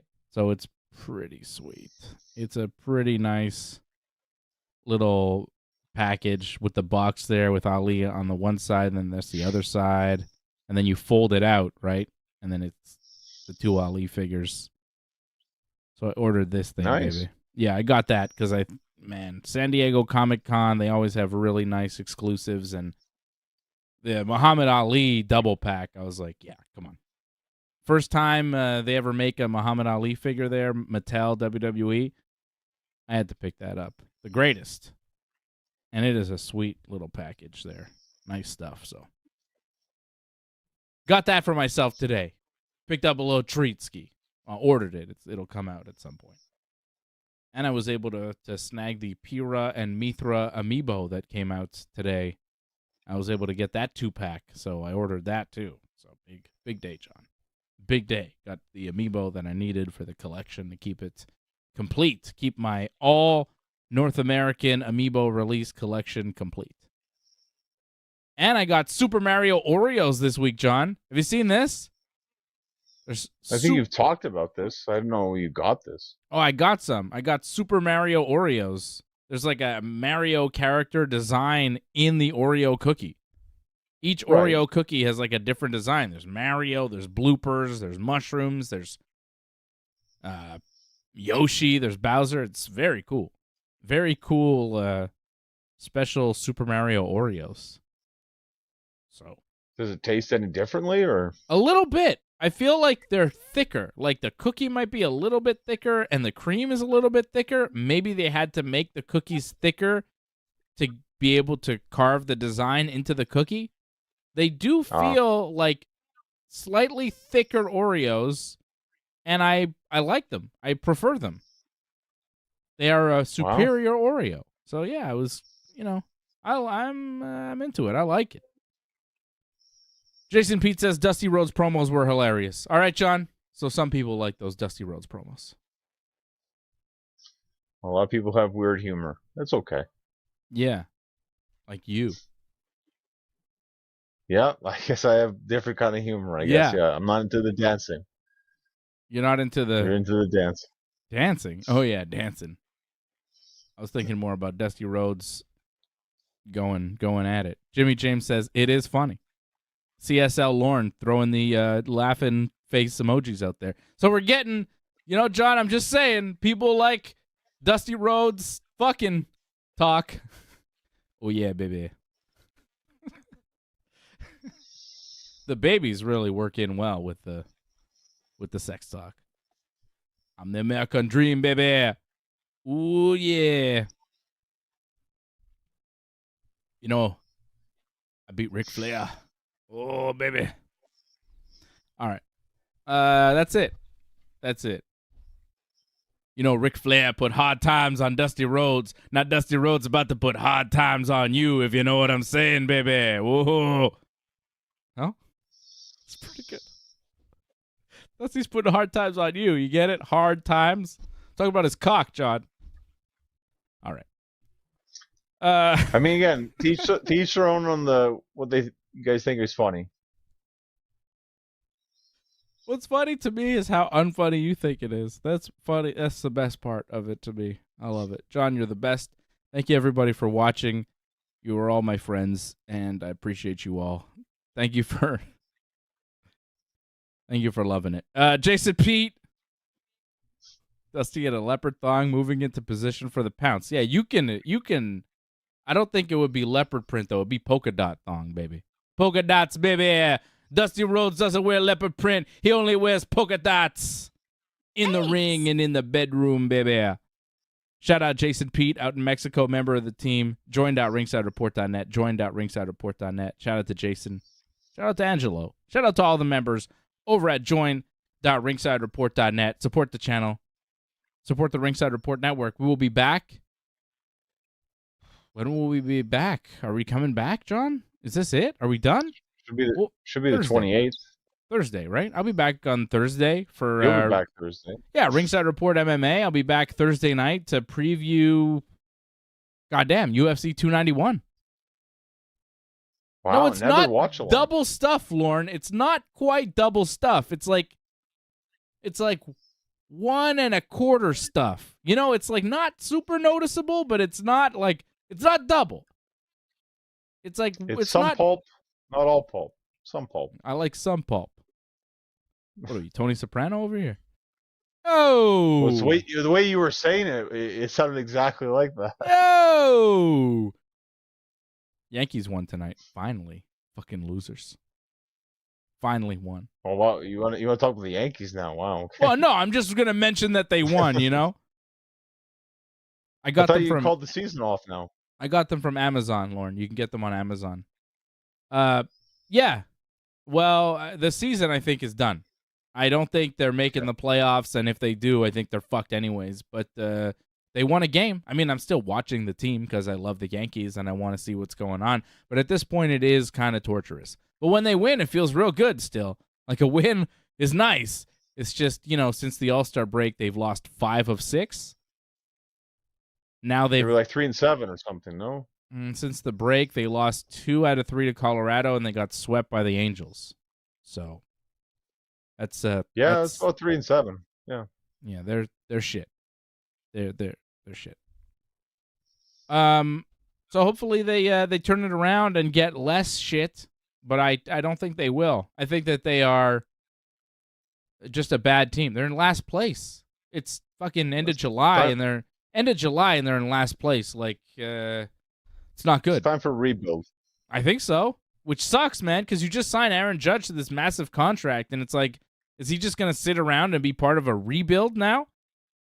He's supposed to be the piece of the puzzle that gets you there, and like now he's just going to be the good player on a team of shit? That's not going to work. Well, I saw this thing that this is the worst like Yankees since like 1990. It's yeah. Well, they haven't been in last place like this since 1990. It's really sad. Yeah, it's sad, yeah. Oh, it's crazy because they have so much talent on the team, but they're not. And the injuries. The injuries are killing them right now. The injuries, but also age, man. Like some guys just aged out of baseball this year. Giancarlo Stanton, Josh Donaldson, Tony Rizzo, DJ LeMahieu, all those guys are having subpar performances, and it seems like maybe they're just too old. Well, Donaldson had a great career, so yeah. Sure, but now it's like done, you know? He's hurt, but it's like kind of nice that he got hurt because he was so shit and you couldn't really get rid of him, so this is a good way to have him off the team without hurting anybody's feelings. But he knows the deal. They're not bringing him back. And fucking Carlos Rodon, who's had like 3 starts, 2 of them have been shit. One of them has been pretty good. But he's got 3 starts all season. They signed him to a giant contract in the offseason. He's supposed to be this great pitcher. He comes in. 2 of his 3 starts have been garbage. His last start, he's garbage in Anaheim, gets pulled after like 4 innings. The fucking Yankee fans in Anaheim are giving it to him, booing him, and he blows a kiss to these people. You don't get to blow a kiss after 3 starts, motherfucker. Wait till you go to the Bronx and have a shit start. People are going to be throwing shit at you, man, as they should. Fucking Rodon, blow kisses. Blow this. Blow this, baby. American Dream's going to put hard times on you, Carlos Rodon. Gonna fuck you in the ass, baby, make you humble. Fuck you in the ass, make you humble. Put you in camel clutch. Fucking Carlos Rodon. Bullshit, Hulk Hogan. He's fucking bullshit, Hulk Hogan, that guy. Fuck. All right, it's enough. Now I'm getting mad about the Yankees. We won, and I'm like still pissed. You know what I mean? Like I can't. Fuck. All right, guys. I'll see you again Thursday night. Love you all. We got UFC 291 coming up next weekend. We got a big weekend. We'll do the watch along next Saturday night. Johnny and I will be back next Friday night, 10 p.m. right after SmackDown. We got SummerSlam the weekend after that. So we got a couple big weekends coming up on the Ringside Report Network. Stay tuned right here with us. Thank you. See you again real soon. Ladies and gentlemen, pro wrestling and MMA fans from around the world, we have a special message just for you. Are you ready to take your love for pro wrestling and mixed martial arts to the next level? If so, then listen closely because we have an offer you won't want to miss. The Ringside Report Network brings you the best of the squared circle and the octagon. We're here today to invite you to become a member of our exclusive community. Our vibrant and passionate community of members is waiting to welcome you with open arms. Connect with like-minded fans, share your opinions, and engage in lively discussions about the latest matches, epic rivalries, and upcoming events. Together, we'll celebrate the adrenaline-fueled world of pro wrestling and MMA. There's nobody on the internet that has as much knowledge and insight on this entertaining world of combat sports as we do. Please consider supporting the Ringside Report Network right now by going to membership.ringsidereport.net. That's membership.ringsidereport.net. Or if you want to join our YouTube channel, go to join.ringsidereport.net. Only members are invited to call into our shows, and we really want to hear from you. Don't wait another second, my friends. This is your opportunity to become a part of something extraordinary. Join the Ringside Report Network Pro Wrestling and MMA channel today and witness the action, drama, and excitement like never before. We can't wait to welcome you to our growing family of wrestling and MMA enthusiasts. Remember, together, we're going to make some noise and celebrate the incredible world of pro wrestling and mixed martial arts.